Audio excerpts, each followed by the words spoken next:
हमारे YouTube channel में हम PGDCA जो कि ग्रेजुएशन के बाद कोर्स होता है, post graduate diploma in computer application, इस कोर्स से related sequence wise videos upload कर रहे हैं सभी क्लासेस का। यदि आप ग्रेजुएट हैं और उसके बाद आप PGDCA डिप्लोमा कोर्स करना चाहते हैं और साथ ही साथ सीखने के साथ साथ आप डिप्लोमा भी चाहते हैं, तो कुछ इस तरीके से डिप्लोमा और मार्कशीट आप हमारे इंस्टीट्यूट से प्राप्त कर सकते हैं।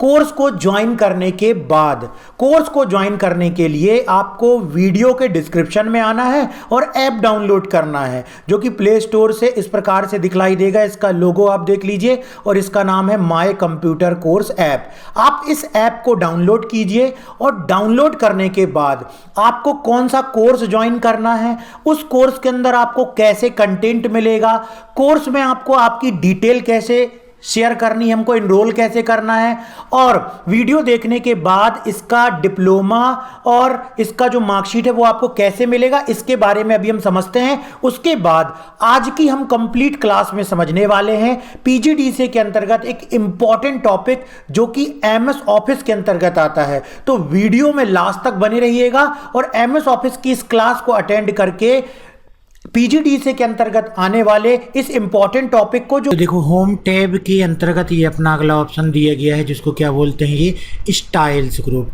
स्टाइल ग्रुप के अंतर्गत देखोगे तो बहुत सारे अलग अलग प्री डिफाइंड डिज़ाइन के नाम यहाँ दिए गए हैं और उनको अपन सेलेक्ट करके वो डिज़ाइन को अपन एक क्लिक में अप्लाई कर सकते हैं। जैसे ये नॉर्मल दिया गया है, फिर दिया गया है नो स्पेसिंग ऑप्शन, हेडिंग 1 दिया गया है, हेडिंग 2 दिया गया है, हेडिंग 3 दिया गया है, हेडिंग 4 दिया गया है। ठीक है, तो इस तरीके से बहुत सारे टाइटल दिया गया है। तो इस तरीके से आप देखोगे कि यहाँ पर हमको अलग अलग प्रकार के नाम दिए गए हैं डिज़ाइंस के, जिसको बोल सकते हैं प्री डिफाइंड डिज़ाइन या स्टाइल्स।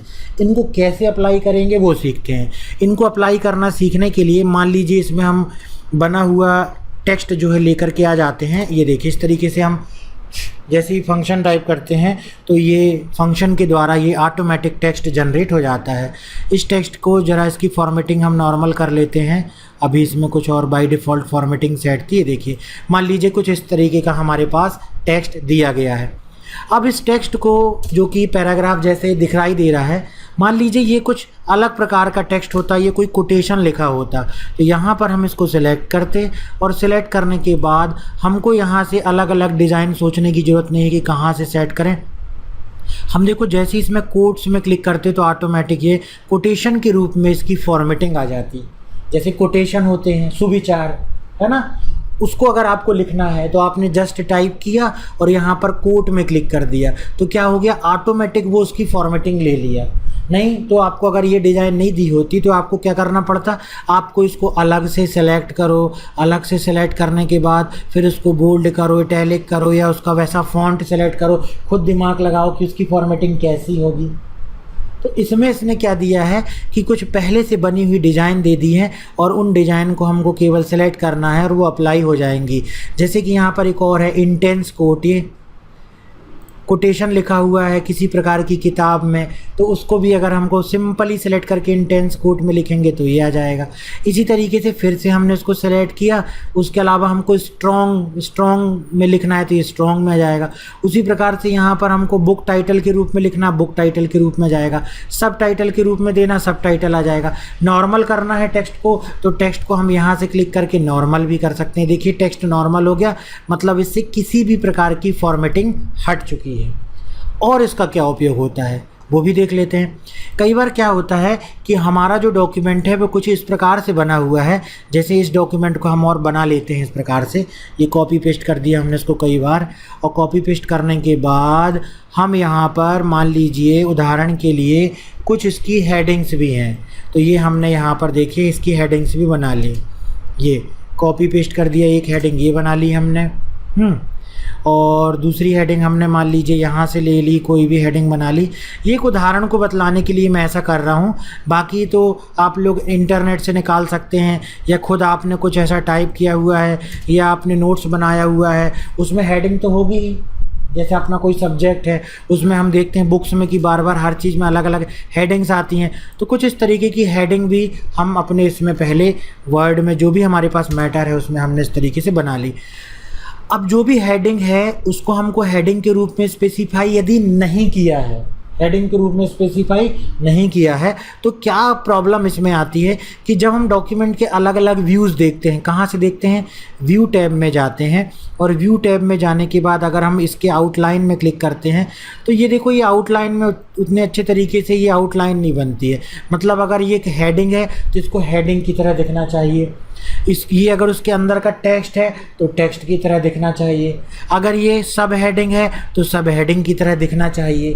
तो ऐसा कैसे करेंगे? ऐसा करने के लिए सबसे पहले इसको हमने सेलेक्ट किया और इसको बना दिया हेडिंग 1। ठीक है, अब हमारा ये डॉक्यूमेंट की ये एक हेडिंग 1 हो गई। इसका सबसे ज़्यादा फ़ायदा मिलेगा जब आप वर्ड में ना नोट्स बनाते हो और उसमें देना चाहते हो कि ये एक मुख्य हेडिंग हो गई, ये मुख्य हेडिंग के अंदर की एक हेडिंग हो गई, ये उस अंदर की हेडिंग के अंदर की एक और हेडिंग हो गई। तो उसको कैसे स्पेसिफाई करें ताकि उसको वर्ड समझ सके कि ये मुख्य हेडिंग है कि ये सब हेडिंग है? तो उसके लिए उस हेडिंग को सेलेक्ट करके हेडिंग 1 नाम दे देते हैं। इसी तरीके से आते हैं यदि ये इसकी दूसरी हेडिंग है, हेडिंग 2 का मतलब होता है हेडिंग के अंदर की हेडिंग। तो एक बार आपने उसको हेडिंग 2 यदि दे दिया, फिर उसके बाद उसको जैसी फॉर्मेटिंग करना है कोई दिक्कत नहीं है, वो उसको हेडिंग 2 के रूप में उसने ले लिया है कि ये हेडिंग 2 है, इसको इसने हेडिंग 1 के रूप में ले लिया है कि ये हेडिंग 1 रहेगा। फिर चाहे आप बोल्ड करें, इटैलिक करें, साइज़ वगैरह बढ़ाना हो तो भी बढ़ा सकते हैं। तो ये हेडिंग 1 हो गई, ये हेडिंग 2 हो गई। इसी तरीके से इसको हम हेडिंग 3 बना देते हैं। ये देखिए हेडिंग 3 बना दिया इसको हमने। इसको भी चाहें जैसा कलर देना चाहें, बोल्ड करना चाहें, साइज़ वगैरह कम ज़्यादा करना चाहें, अंडरलाइन करना चाहें, ये हेडिंग 3 हो गई। ऐसे करके हम अलग अलग पैराग्राफ या अलग अलग मैटर की अलग अलग हेडिंग दे सकते हैं। अब जब आपने अलग अलग हेडिंग दे दी तो इसका उपयोग कहाँ पर होगा, फ़ायदा कहाँ पर मिलेगा? इसका उपयोग मिलेगा व्यू टैब में, आउटलाइन ग्रुप में। जैसे हम ये आउटलाइन व्यूज़ में क्लिक करेंगे तो ये देखो यहाँ पर आ गई आपकी ये मेन हेडिंग आ गई। ये देखो मेन हेडिंग के अंदर सारा कुछ कोलैप्स हो गया। जैसे ही हम इस पर क्लिक करेंगे ये देखो ये उसके अंदर की हेडिंग आ गई और ये दूसरी हेडिंग आ गई। इसके अंदर क्लिक करेंगे तो ये इसके अंदर की तीसरी हेडिंग आ गई। तो इसने क्या बता दिया आउटलाइन में कि मुख्य हेडिंग ये है, उसके बाद की हेडिंग ये है, उसके बाद की हेडिंग ये है, और अगर हम इस प्लस में क्लिक करते हैं तो वो मुख्य हेडिंग है। तो बाकी के टेक्स्ट को उसने क्या कर लिया, कोलैप्स कर लिया। और फिर इस पर हम क्लिक करते हैं तो बाकी के टेक्स्ट को ये क्या कर देता है, इस तरीके से एक्सपेंड कर लेता है। ये तो एक हेडिंग ये हो गई, उसके अंदर की हेडिंग ये 2 बना दी हमने, उसके अंदर की हेडिंग 3 हमने ये बना दी। और ये हेडिंग 1 2 3 किसके द्वारा हम बना पाए, ये हेडिंग 1 2 3 हम यहाँ से सेलेक्ट करके बना पाए। इसी प्रकार से हम हेडिंग 4 हेडिंग 5 भी बना सकते हैं। तो ये लंबा चौड़ा सा टेक्स्ट यदि हमारे पास तो उसके लिए ये चीज़ दी गई है। इसी को चलिए थोड़ा सा अगर कन्फ्यूजन थोड़ा सा भी बचा हो तो इसका कन्फ्यूजन हम दूर करने के लिए एक और एग्जाम्पल लिखते हैं। इस एग्जाम्पल में देखिए हमने यहाँ पर मान लीजिए लिख दिया DCA फर्स्ट सेम, यहाँ पर हमने लिख दिया DCA सेकेंड सेम। इसके बाद यहाँ पर हमको सब्जेक्ट डाल देते हैं। सब्जेक्ट में हम डाल देते हैं फंडामेंटल ऑफ कंप्यूटर, दूसरा हो गया PC पैकेज, तीसरा हो गया MS एक्सेस। जो सब्जेक्ट्स हैं वो हमने टाइप कर दिए हैं। उसी का हम दूसरा उदाहरण समझ रहे हैं। यहाँ पर और सब्जेक्ट टाइप कर दिए हमने, इंटरनेट और से एंड वेब पेज डिजाइनिंग।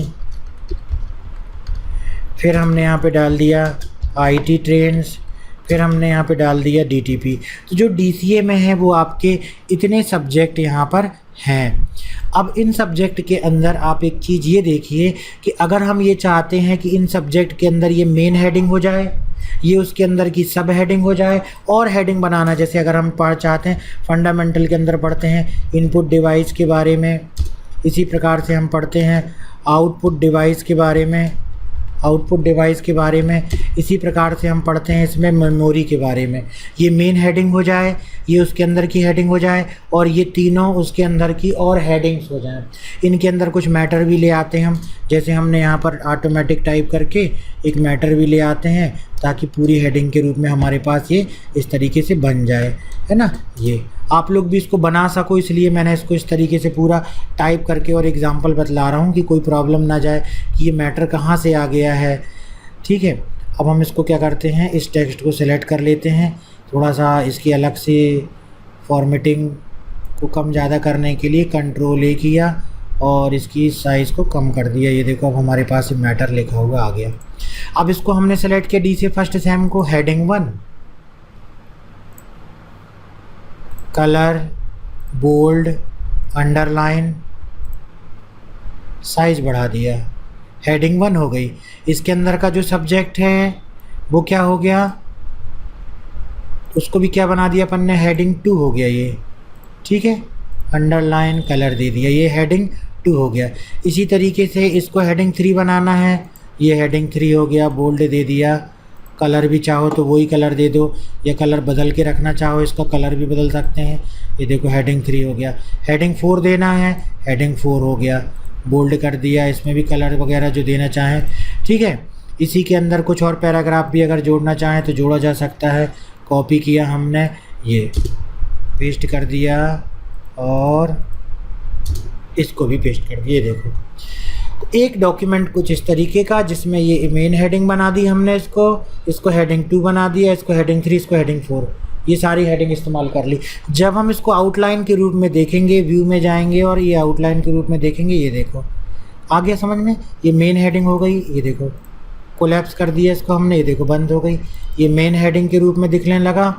ये उसके बाद की जो हेडिंग नंबर 2 है ये दिखने लगी। हेडिंग 2 के अंदर देखो आ रही हेडिंग 3 और हेडिंग 4। तो ये इस तरीके से पढ़ने में बड़ा काम आता है कि हमको क्या क्या पढ़ना है।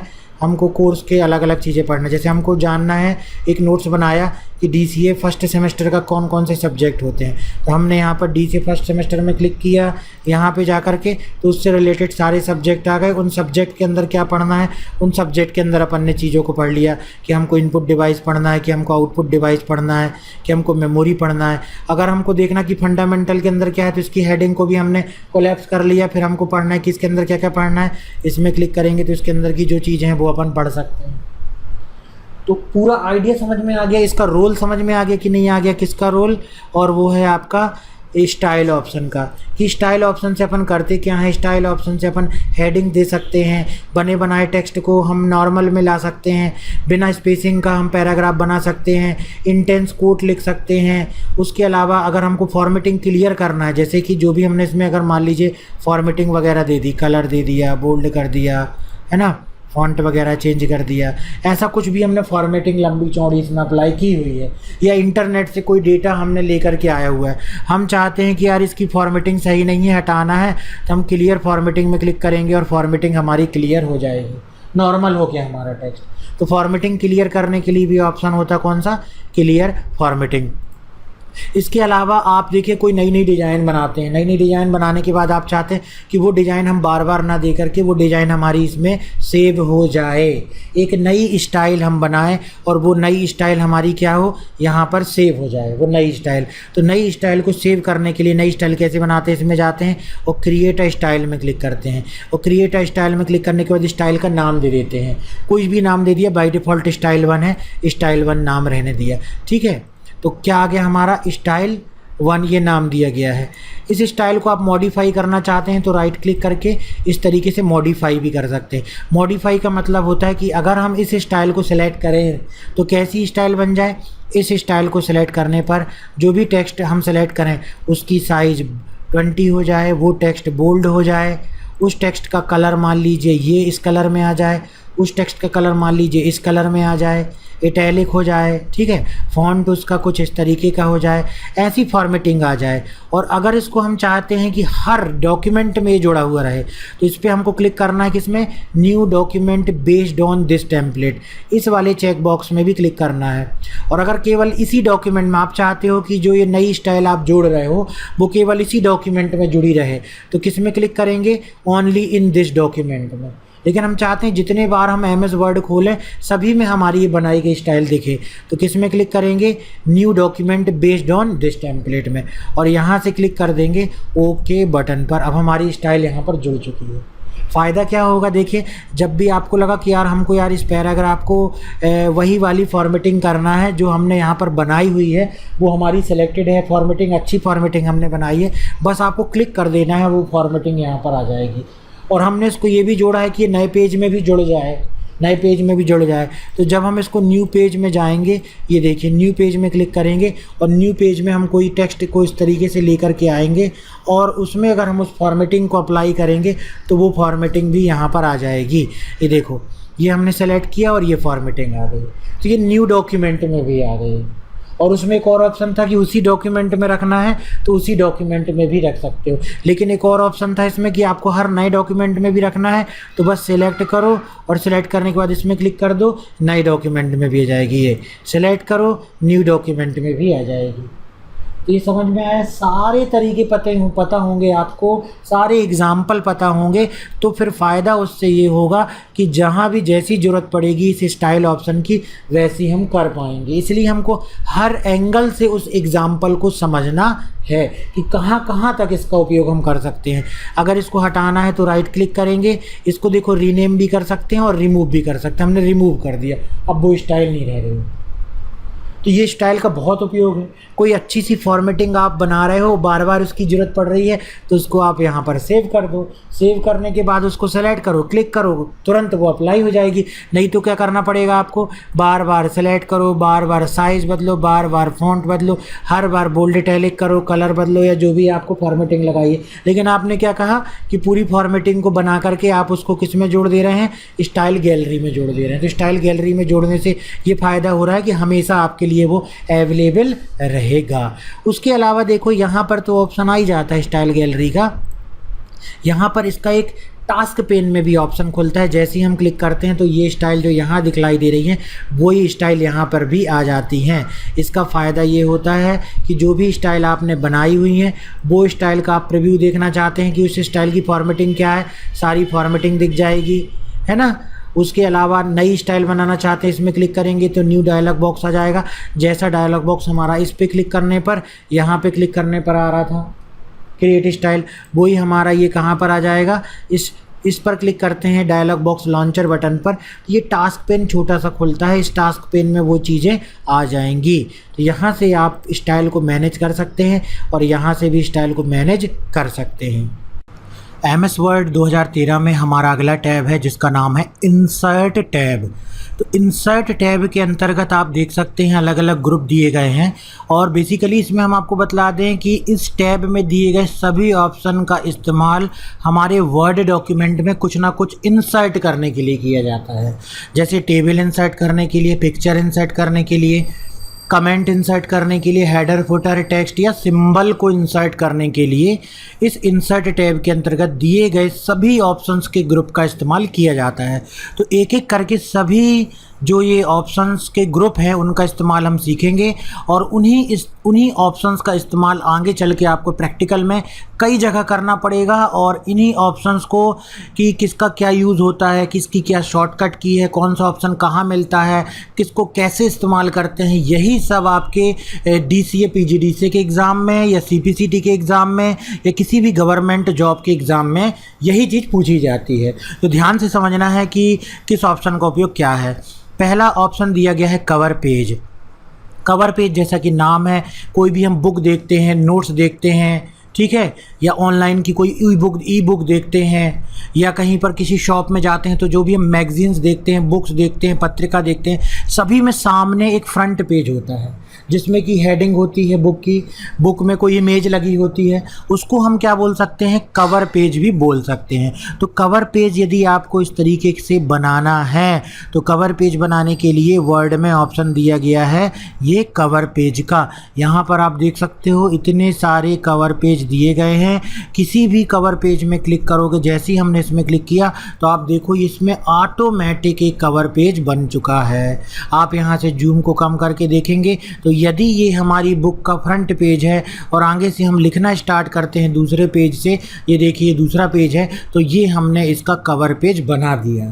तो सिंगल एक क्लिक में यदि आपको कवर पेज बनाना है तो वर्ड 2013 सुविधा दे रहा है बने बनाए कवर पेज की, कि बस आपको सेलेक्ट करना है, और कवर पेज आपका तैयार हो जाएगा। हाँ, बस कवर पेज को एडिट ज़रूर करना है। आपके बुक का टाइटल क्या है, इसका सब टाइटल क्या है, बुक किस चीज़ के लिए लिया गया उसके बारे में थोड़ा बहुत कुछ लिखना हो, या तो और दूसरी डिज़ाइन, ये वाली डिज़ाइन में भी आप कवर पेज छाप सकते हैं। ठीक है, इसके अलावा यहाँ पर हटाना है, इसको हटाया भी जा सकता है कवर पेज को। फिर से कवर पेज में क्लिक किया और स्क्रॉल बटन में क्लिक करेंगे तो बहुत सारे कवर पेज यहाँ पर हमारे सामने आ जाएंगे।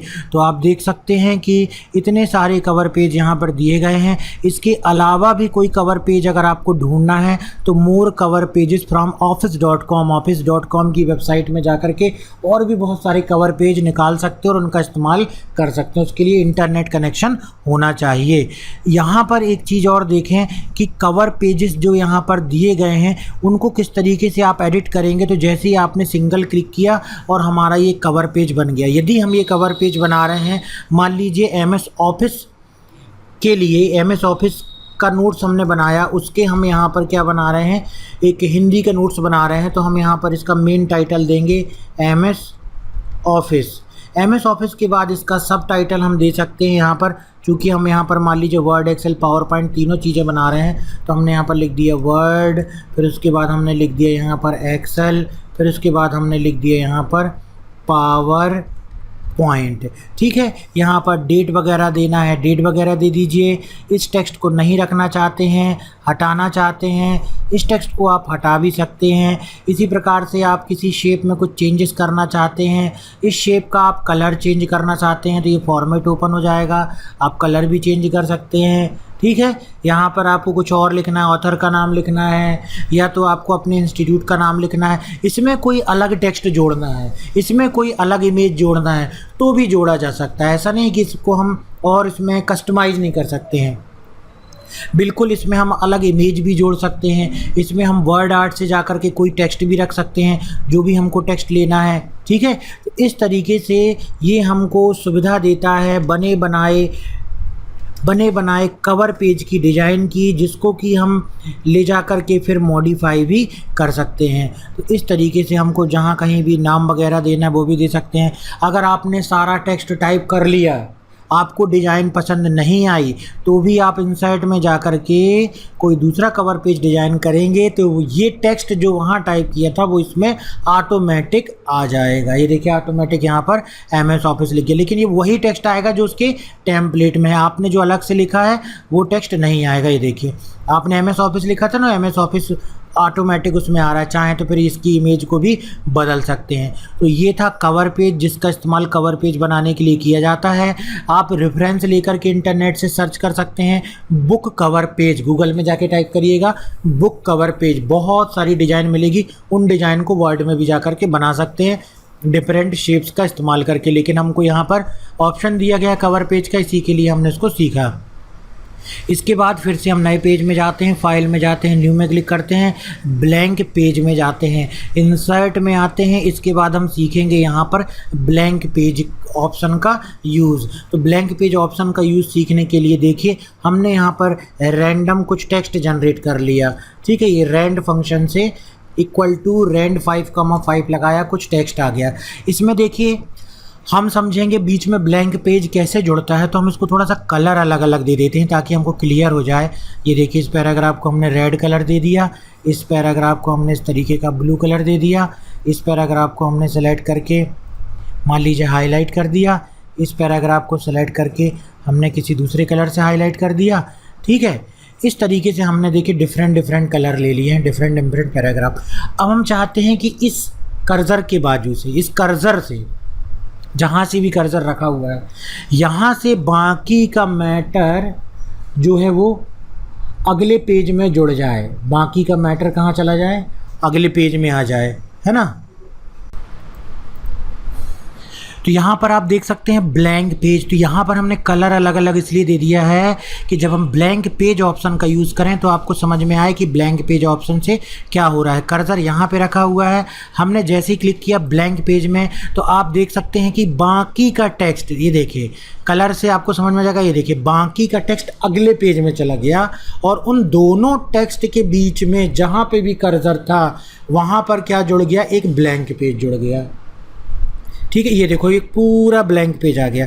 अब हमने फिर से यहाँ पे रखा और यहाँ पर जैसे क्लिक किया ब्लैंक पेज में, तो ये देखिए येलो के बाद एक ब्लैंक पेज जुड़ गया और बाकी का टेक्स्ट जो है यहाँ पर आ गया। अगर यही चीज़ हम शुरुआत में क्लिक करते, यहाँ पर क्लिक करेंगे तो क्या होगा, जैसे हम यहाँ पर क्लिक करेंगे ब्लैंक पेज में क्लिक करेंगे तो केवल एक ब्लैंक पेज यहाँ पर आ जाएगा। तो ये कौन सा ऑप्शन था, ब्लैंक पेज ऑप्शन था, जिसके द्वारा कि हम कहीं पर भी कर्सर है वहाँ पर एक ब्लैंक पेज ऐड कर सकते हैं। इसको हम अंडू कर देते हैं इस पर क्लिक करके और हम आ गए अपने पहले वाली पोजीशन पर। अब हम सीखते हैं पेज ब्रेक ऑप्शन का यूज़। तो जैसे ही जहाँ पर भी कर्सर है, जैसे हमने ब्लैंक पेज इंसर्ट किया था, अब हम करेंगे पेज ब्रेक। पेज ब्रेक में क्या होता है कि ends the current page here and move the next page. जहाँ पे भी कर्सर है यहाँ से ये पेज को एंड कर देगा और यहाँ के बाद के टेक्स्ट को नेक्स्ट पेज में ले जाएगा और वहाँ से नया पेज इंसर्ट कर देगा। तो जैसे यहाँ पे कर्सर हमने क्लिक किया पेज ब्रेक में, तो ये देखिए ब्लैंक पेज में क्या होता था, एक ब्लैंक पेज जुड़ता था, लेकिन इसमें क्या होता है जहाँ पे भी कर्सर है वहाँ से टेक्स्ट जो है अगले पेज में ले जाता है और पेज ब्रेक हो जाता है। ये क्या हो गया, पेज ब्रेक हो गया। फिर हमने यहाँ पर अगर शुरुआत में हमने कर्सर रखा, पेज ब्रेक किया, तो ये देखिए बाकी का टेक्स्ट अगले पेज में चला गया और एक ब्लैंक पेज आ गया। अगर हमने यहाँ पर रखा और पेज ब्रेक किया तो देखिए जो भी टेक्स्ट था उसको ब्रेक कर दिया, बाकी के टेक्स्ट को अगले पेज में ले गया। यहाँ से पेज ब्रेक हो गया, इसका मतलब यहाँ से पेज जो है वो एंड हो गया और नया पेज हमारा स्टार्ट हो गया। आखिरी में यदि कर्सर रखते हैं तो देख लीजिए क्या होता है, ये देखो सिंपल ये वाला पेज ब्रेक हो जाता है और कर्सर अगले पेज में पहुँच जाता है। तो ये था पेज ब्रेक ऑप्शन। इसी तरीके से इस टैब में दिया गया है अगला ऑप्शन, वो है टेबल। तो टेबल आपको हर जगह बनानी पड़ेगी। ऑफिस में आपको हर जगह कोई ना कोई डॉक्यूमेंट बनाएंगे तो टेबल बनानी पड़ेगी और टेबल से रिलेटेड क्वेश्चन एग्ज़ाम में भी पूछा जाता है और कहीं पर भी कंप्यूटर से रिलेटेड अगर ऑब्जेक्टिव पूछे जाते हैं या आप कहीं कोई जॉब के लिए इंटरव्यू देने जाते हैं, प्राइवेट जॉब गवर्नमेंट जॉब में, तो टेबल से रिलेटेड क्वेश्चन ज़रूर पूछा जाएगा। क्यों? क्योंकि टेबल MS ऑफिस के अंतर्गत वर्ड में सबसे इम्पॉर्टेंट पार्ट है और कहीं भी ऑफिस वर्क में हम काम करते हैं तो टेबल का इस्तेमाल ज़रूर करते हैं। तो टेबल कैसे बनाएंगे समझते हैं। पेज हमारा ये है, जूम को कम करके हम सारे पेज को जो है ये एक पेज में हम देख सकते हैं इस तरीके से। अब जहाँ पर भी कर्सर है टेबल में जाएंगे, ये देखिए यहाँ पर बन रही है 1x1 की टेबल, मतलब इसमें एक ही रो है एक ही कॉलम है। इसमें क्लिक करेंगे तो 2 कॉलम और 1 रो। यहाँ पर जो आप देखना जो ऊपर यहाँ पर डिस्प्ले होता है वो पहला वाला अंक किसको बतलाता है, कॉलम को, दूसरा वाला अंक किसको बतलाता है, रो को। अब बतलाइए कितने कॉलम कितनी रो की टेबल बन गई, 9 कॉलम और 7 रो की टेबल बन गई। मैक्सिमम कितने कॉलम और कितने रो की टेबल बन जाती है, 10 कॉलम और 8 रो की टेबल बन जाती है। तो जहाँ पर भी हम क्लिक करेंगे और छोड़ेंगे उतने कॉलम और उतनी रो बन जाएंगी। अभी कितने कॉलम और कितनी रो की टेबल बनेगी, 7 कॉलम और 5 रो की टेबल। एक कॉलम किसको बोलते हैं टेबल में, ये कॉलम है, एक कॉलम हो गया ये, दूसरा कॉलम हो गया ये, तीसरा कॉलम, ठीक है, चौथा कॉलम, 5वां 6वां 7वां कॉलम और 1 2 3 4 5 रो हो गई।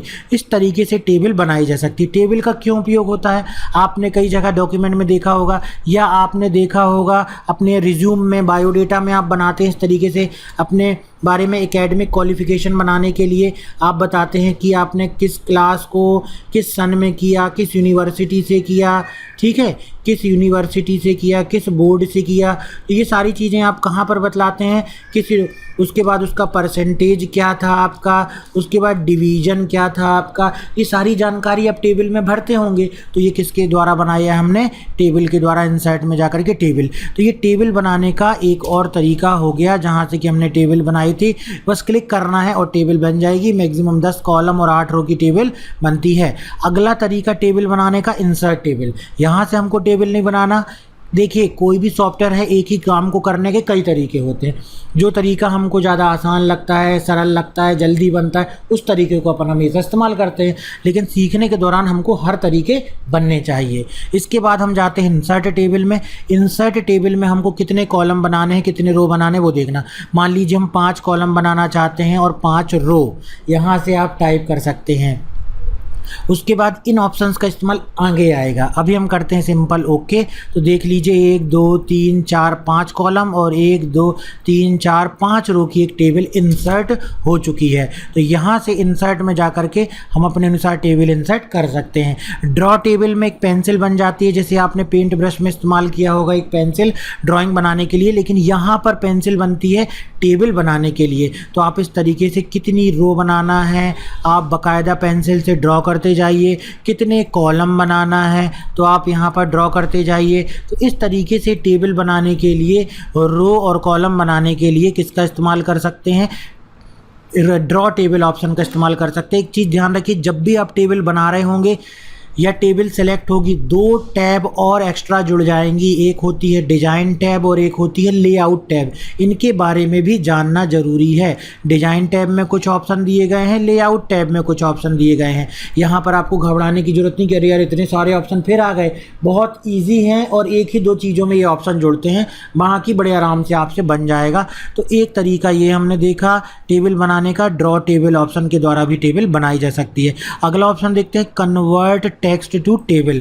कन्वर्ट टेक्स्ट टू टेबल में क्या होता है, मान लीजिए कुछ यहाँ पर पहले से टेक्स्ट लिखा हुआ है कॉमा लगा करके, ठीक है, इस तरीके से आपने कॉमा लगा करके लिखा हुआ है और तुरंत आप इस टेक्स्ट को कन्वर्ट करना चाहते हैं टेबल में, और बीच में या तो कॉमा है या तो टैब की है या तो स्पेस बार है। तो इसको हम सेलेक्ट करेंगे, टेबल में जाएंगे और यहाँ से हम क्लिक कर देंगे कन्वर्ट टेक्स्ट टू टेबल। तो ये जो टेक्स्ट लिखा हुआ है वो किस में कन्वर्ट हो जाएगा, जैसे ही ओके में क्लिक करेंगे तो ये कन्वर्ट हो जाएगा टेबल में।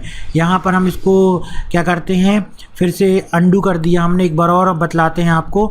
जब आप यहाँ पर कन्वर्ट टेक्स्ट टू टेबल करते हैं तो जो इनके बीच में जैसे हमने कॉमा लगाया है तो कॉमा सेलेक्ट कर दें।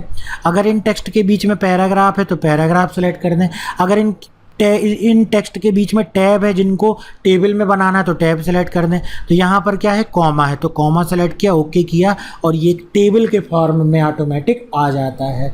तो ये कौन सा ऑप्शन हुआ, जब हम इंसर्ट में जाते हैं टेबल में और कन्वर्ट टेक्स्ट टू टेबल करते हैं, इस तरीके से हमारा टेक्स्ट जो है वो टेबल में कन्वर्ट हो जाता है। चलिए अगला ऑप्शन देखते हैं। इसी के अंतर्गत टेबल में जाना है और यहाँ पर दिया गया है एक्सेल स्प्रेडशीट।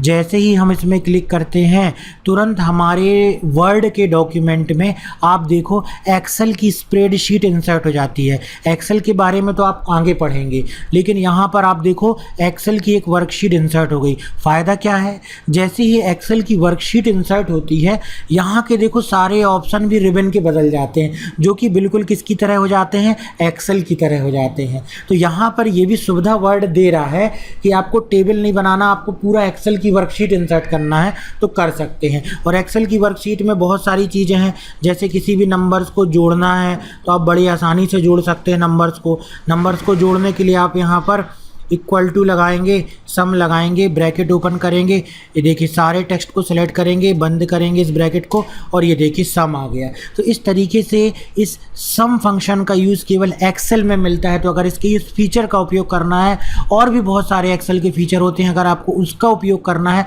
तो आपको क्या करना पड़ेगा, आपको एक्सेल की वर्कशीट इंसर्ट करनी पड़ेगी। इसके अलावा चलिए आगे देखते हैं। मान लीजिए हमको टेबल इतना नहीं बनाना, ना यहाँ से बनाना है, ना यहाँ से बनाना, ना यहाँ से बनाना। हम चाहते हैं कि कुछ हमको ज़रूरत बार बार पड़ती है, जैसे हमको मंथ का कैलेंडर कहीं पर इंसर्ट करना है, ठीक है। तो हम यहाँ पर बनी हुई quick tables, pre defined design या टेम्पलेट इनको बोलेंगे, इसको क्लिक करेंगे और हमारी एक टेबल जैसी डिज़ाइन बन जाएगी। ये देखिए कैलेंडर ऑटोमेटिक बना हुआ कैलेंडर इंसर्ट कर दिया। फिर से हम इंसर्ट में गए, टेबल में गए, क्विक टेबल में गए और यहाँ पर आप देख सकते हो इतनी सारी टेबल की डिज़ाइन है। किसी भी टेबल की डिज़ाइन में क्लिक कर दिया और वो टेबल इंसर्ट हो गई। तो क्विक टेबल का मतलब होता है कि बनी बनाई डिज़ाइन हमको इंसर्ट करना है। इंसर्ट में जाएंगे, टेबल में जाएंगे, क्विक टेबल में जाएंगे और यहाँ से इतनी सारी डिज़ाइन दी गई है। हमको एक लिस्ट बनाना है जिसमें कि हमको अपने ऑफिस की स्टेशनरी मंगाना है। तो देखिए हमको टाइप ना करना पड़े, तुरंत हमको कितनी बुक मंगाना है वो टाइप कर दो, मैगज़ीन कितनी मंगाना है वो टाइप कर दो, नोटबुक कितनी मंगाना, पेपर पैड कितने मंगाना, पेन कितने मंगाना है, पेंसिल कितनी मंगाना। तुरंत हमने क्लिक किया और ये जो है वो इंसर्ट हो गई टेबल। तो इसको क्या बोलते हैं, क्विक टेबल बोलते हैं। यहाँ पर इसके बहुत सारे ऑप्शन दिए गए हैं। तो यहाँ पर हमने सीखा टेबल बनाने से संबंधित सारे ऑप्शंस। टेबल जब हम बनाते हैं तो किन किन तरीक़ों से हम टेबल बना सकते हैं उसके बारे में हमने सीखा। अब यहाँ पर हम सीखते हैं कि जब हम टेबल बनाते हैं, देखिए जैसे हमने ये टेबल बनाई हुई है, ठीक है। जब भी हम टेबल बनाते हैं, टेबल को जैसे ही हम सिलेक्ट करते हैं तो हमने बोला कि 2 टैब यहाँ पर जुड़ते हैं। कौन कौन से? डिज़ाइन टैब और लेआउट टैब। कौन कौन से टैब जुड़ते हैं? डिज़ाइन टैब और लेआउट टैब। तो टेबल बनाते समय ही इन दोनों टैब की भी प्रैक्टिस करना है, डिज़ाइन टैब की भी और लेआउट टैब की भी। तो देखो, बनी बनाई टेबल ले लो, बढ़िया है, या तो बना लो टेबल और उसमें प्रैक्टिस करो सबसे पहले डिज़ाइन टैब की। क्या होते हैं देखो, हेडर रो वाला ऑप्शन चेकड है ना, तो जो हेडर की रो है वो अलग से ब्लैक कलर में दिखलाई दे रही है। अनचेक्ड कर देंगे तो उसका हाईलाइट जो है हट जाएगा। टोटल रो वाले में क्लिक करेंगे तो नीचे अगर किसी चीज़ का टोटल आपने बनाया हुआ है तो उसको ये अलग से हाईलाइट कर देगा, अलग से बतला देगा। तो उसको क्या बोलेंगे यहाँ पर? उसको बोलेंगे हम यहाँ पर टोटल रो। बैंडेड रो में क्लिक करेंगे तो इस तरीके से ये जो है वो ये क्या हो जाएगा, रो को बैंड कर देगा, मतलब कि रो को इस तरीके से अलग अलग बता देगा। फर्स्ट कॉलम में क्लिक करेंगे तो ये फर्स्ट कॉलम थोड़ा सा डार्क हो जाएगा। लास्ट कॉलम में क्लिक करेंगे तो लास्ट कॉलम में अलग सा इफेक्ट दिखाई देगा। बैंडेड कॉलम में क्लिक करेंगे तो कॉलम भी हमारे बैंड हो जाएंगे। इसका जो इफेक्ट है, आप किसी दूसरे प्रकार की टेबल बना लें उनमें इसका इफेक्ट ज़रूर दिखलाई देगा। जैसे हम इंसर्ट में गए, टेबल में गए और यहाँ से जा कर के हमने एक अलग डिज़ाइन वाली टेबल इंसर्ट कर ली, मान लीजिए ये वाली टेबल इंसर्ट कर ली। अब इसको हमने सेलेक्ट किया, ये देखिए टोटल रो अलग से दिख दिया, लास्ट कॉलम देखो अलग से दिखा दिया ना, हाईलाइट सा हो गया। बैंडेड कॉलम, ये देखो कॉलम बैंड हो गए, इसके जो कॉलम दिए गए थे बैंड, मतलब उसको एक अलग अलग डिज़ाइन से दिखला देता है। ये टेबल के स्टाइल ऑप्शन थे। टेबल की स्टाइल में देखिए इतनी सारी स्टाइल दी गई है, क्लिक करेंगे कलर आ जाएगा। सबसे सरल ऑप्शन, बस आपको कलर डिज़ाइन देने की ज़रूरत नहीं है, बस आप क्लिक करें और वो चीज़ कलर में आ जाएगी। इसके अलावा यदि आप किसी भाग में अलग से कलर देना चाहते हैं तो सेलेक्ट करें, डिज़ाइन में जाएं और शेडिंग दे दें। इतनी सारी शेडिंग दी गई है, किसी भी शेडिंग का आप इस्तेमाल कर सकते हैं। ये देखिए शेडिंग हमने दे दी, इसकी अलग से शेडिंग देना है, ये हम यहाँ पर गए इसकी अलग से शेडिंग दे दी, ठीक है, शेडिंग दे सकते हैं। अगला है बॉर्डर की स्टाइल। तो यहाँ पर जो भी टेबल बनी हुई है, मान लीजिए पूरी टेबल को हमने सेलेक्ट किया एक साथ और इसकी बॉर्डर की स्टाइल हम बदल देते हैं इसमें, ठीक है। अच्छा, यहाँ पर एक चीज़ देखिए, जैसे ही हम बॉर्डर की स्टाइल पे क्लिक करेंगे, बॉर्डर के बनाने के लिए, बॉर्डर में ड्रॉ करने के लिए एक पेंसिल आ जाएगी। अब इस ब्रश को, पेंसिल को जहाँ चलाएंगे उसकी वैसी बॉर्डर बनेगी जैसी बॉर्डर की स्टाइल आपने से यहाँ से चुनी हुई है। मान लीजिए हमने ये वाली सेलेक्ट कर ली, अब हम जब इस पेंसिल को जहाँ पर भी चलाएँगे तो क्या होगा, ये उस तरीके की बॉर्डर जो है ये यहाँ से डिज़ाइन करेगा। ये देखिए इस तरीके की बिल्कुल लाइन पे आपको चलाना है, ये बस ध्यान रखना है। ये देखिए इस तरीके की बॉर्डर बन जाएगी बॉर्डर स्टाइल सेलेक्ट करने पर। बॉर्डर स्टाइल को किस तरीके से बनाना है, इतनी मोटाई की बनाना है, 6 पॉइंट की तो नहीं बनाना है। इसका कलर क्या रहेगा, मान लीजिए यहाँ से हम सेलेक्ट कर देते हैं रेड। अब देखिए जो भी बॉर्डर की आपने फॉर्मेटिंग चुन ली है उसी फॉर्मेटिंग की बॉर्डर बनेगी। तो बॉर्डर आपको किस फॉर्मेटिंग की चाहिए है वो आपको सेलेक्ट करना पड़ेगा। तो जैसी रिक्वायरमेंट है वैसा बॉर्डर हम सेलेक्ट कर सकते हैं, ठीक है। इसके अलावा यहाँ पर जा कर के फिर से हम इस पर क्लिक कर देंगे तो ये देखिए बॉर्डर, ये बॉर्डर पेंटर पे क्लिक कर देंगे। जब भी हम यहाँ से बॉर्डर बनाना सेलेक्ट करते हैं ना, देखिए इस तरीके की बॉर्डर, तो ये पेंसिल आ जाती है, ब्रश आ जाती है, इसको हटाना है तो ये बॉर्डर पेंटर कहलाता है ऑप्शन, इस पर क्लिक कर देंगे बॉर्डर हट जाएगी। इसका एक और तरीका है बॉर्डर देने का, मान लीजिए सबकी एक साथ बॉर्डर देना, हमको नहीं चलाना और हम चाहते हैं उसकी स्टाइल रहे ब्लैक, हम चाहते हैं उसका कलर रहे ग्रीन, ठीक है, उसका कलर रहे ग्रीन। अब ये बॉर्डर आप कहाँ अप्लाई करना चाहते हैं, ये बॉर्डर हम ऑल में अप्लाई करना चाहते हैं। देखो ऑल में वैसी बॉर्डर अप्लाई हो गई जैसा यहाँ पर हमने फॉर्मेटिंग सेलेक्ट की थी। और बॉर्डर पेंटर से क्या होता है कि आप पर्टिकुलर लाइन खींच करके बॉर्डर जो है वो बना सकते हैं। तो ये जब आप टेबल बनाते हैं तो टेबल बनाने के दौरान आपको टेबल की फॉर्मेटिंग से संबंधित ये ऑप्शन दिखलाई देते हैं। इस पर क्लिक करते हैं तो देखो बॉर्डर को फॉर्मेट करने का एक डायलॉग बॉक्स भी खुल जाता है जो कि लगभग वैसे ही है। बॉर्डर का कलर कैसे चाहिए, बॉर्डर की विड्थ कैसे चाहिए, बॉर्डर की स्टाइल कैसे चाहिए, कहाँ कहाँ बॉर्डर लगाना है, उसके फॉर्मेट करने के लिए एक डायलॉग बॉक्स भी यहाँ पर आ जाता है। तो जब हम टेबल बनाते हैं तो ये डिज़ाइन टैब जुड़ता है जिसका इस्तेमाल टेबल को फॉर्मेट करने के लिए किया जाता है। अगला यहाँ पर जुड़ा हुआ है लेआउट। तो लेआउट के बारे में समझते हैं। जब भी हम टेबल को सिलेक्ट करते हैं तो टेबल को सिलेक्ट करने के बाद एक और टैब जुड़ती है जिसका नाम है लेआउट टैब। इस टैब के बारे में हम समझेंगे। इस टैब में आप देखिए पहला ऑप्शन दिया गया है सिलेक्ट। इसका क्या यूज़ होता है, टेबल में जहाँ पे भी कर्सर है यदि आप उसकी सेल को सिलेक्ट करना चाहते हैं, जैसे ही क्लिक करेंगे तो देखिए वो सेल सेलेक्ट हो जाएगी जहाँ पे भी कर्सर है। यहाँ पॉइंट डी में कर्सर है, सिलेक्ट सेल। अगर यहाँ कर्सर है, दूसरा ऑप्शन देखते हैं सिलेक्ट कॉलम, पूरा कॉलम सेलेक्ट हो जाएगा। सेलेक्ट क्यों करना हमको, सेलेक्ट इसलिए करना ताकि हम इसको कलर कर सकें, इसको डिलीट कर सकें, ठीक है, इसकी कॉलम को हटा सकें, इसलिए सेलेक्ट करना। तो ये मेनली किस लिए इस्तेमाल किया जा रहा है, सेलेक्ट करने के लिए। अगर जहाँ पे भी कर्सर है इस पर क्लिक करेंगे सेलेक्ट रो में तो पूरी रो सेलेक्ट हो जाएगी। अगर आपका देखिए 2-3 रो को एक साथ हमने सेलेक्ट करके रखा है और अगर अब हम करेंगे क्लिक इसमें सेलेक्ट रो में, जैसे ही हमने रो में क्लिक किया तो देखो पूरी रो सेलेक्ट हो जाएगी, है ना। और अगर हम सेलेक्ट टेबल में क्लिक करेंगे तो पूरी टेबल सेलेक्ट हो जाएगी। तो ये वाला ऑप्शन जो है वो टेबल को ही सेलेक्ट करने के लिए या सेल को, कॉलम को, रो को सेलेक्ट करने के लिए बनाया गया है। अगला ऑप्शन है व्यू ग्रिड लाइन। इसमें क्या होता है देखो, जैसे ही हम टेबल को सेलेक्ट करेंगे, अगर हमने व्यू ग्रिड लाइन ऑप्शन, ये कब काम करेगा इसको आप इस टेबल में समझ लीजिए। जो ऊपर की टेबल है, नीचे की टेबल में क्या है, बॉर्डर लगी हुई है, इसलिए समझ में नहीं आ रहा। सेलेक्ट किया, लेआउट में गए, ये देखिए ग्रिड लाइन हट गई। अगर टेबल में हमने जो लाइन होती है वो नहीं लगाई है तो बिल्कुल टेबल इस तरीके से दिखलाई देगी, लेकिन इसमें रो कॉलम है लेकिन हमने बॉर्डर हटा दिए। लेकिन बॉर्डर के अलावा भी टेबल में एक चीज़ होती है जिसको बोलते हैं ग्रिड लाइन। तो आप चाहें तो बॉर्डर नहीं दिखाना है आपको तो आप किसको प्रदर्शित कर सकते हैं, ग्रिड लाइन को। सेलेक्ट करेंगे, ग्रिड लाइन में क्लिक करेंगे तो ये ग्रिड लाइन दिखलाई देगी। सेलेक्ट करेंगे, ग्रिड लाइन को क्लिक कर देंगे तो ये ग्रिड लाइन जो है हट जाएगी। अगला ऑप्शन दिया गया है इसकी प्रॉपर्टीज़। तो प्रॉपर्टीज़ के लिए किस तरीके से काम करेंगे हमने इसको सेलेक्ट किया और सेलेक्ट करने के बाद प्रॉपर्टीज़ में जाते हैं। तो ये जो टेबल बनी हुई है इसकी प्रॉपर्टीज़ यहाँ पर दिखलाई दे रही है, ठीक है। जो ये टेबल बनी हुई है इसकी प्रॉपर्टी यहाँ पर दिखलाई दे रही है कि टेबल में हमको जो कंटेंट रख रहे हैं उसको लेफ़्ट में करना है कि उस कंटेंट को सेंटर में करना है। ओके करेंगे तो पूरी टेबल हमारी किस में आ गई, सेंटर में आ गई। कि राइट में करना है तो ये देखो हमारी टेबल राइट में आ गई। कि नन करना है कि अराउंड करना है। तो इसका इस्तेमाल बेसिकली कहाँ पर होगा, इसका इस्तेमाल होगा जब हम टेबल के साथ कोई टेक्स्ट रखेंगे, ठीक है। यहाँ पर हम टेबल के साथ देखिए कोई टेक्स्ट टाइप करते हैं तो यहाँ पर हम टाइप ना करके टेक्स्ट को ऑटोमेटिक रैंडम फंक्शन से जनरेट कर लेते हैं। तो हमारे पास टेक्स्ट भी आ गया और हमारे पास ये टेबल भी आ गई। अब आप टेबल को सेलेक्ट करिए और उसके बाद लेआउट में जाइए, प्रॉपर्टी में जाइए।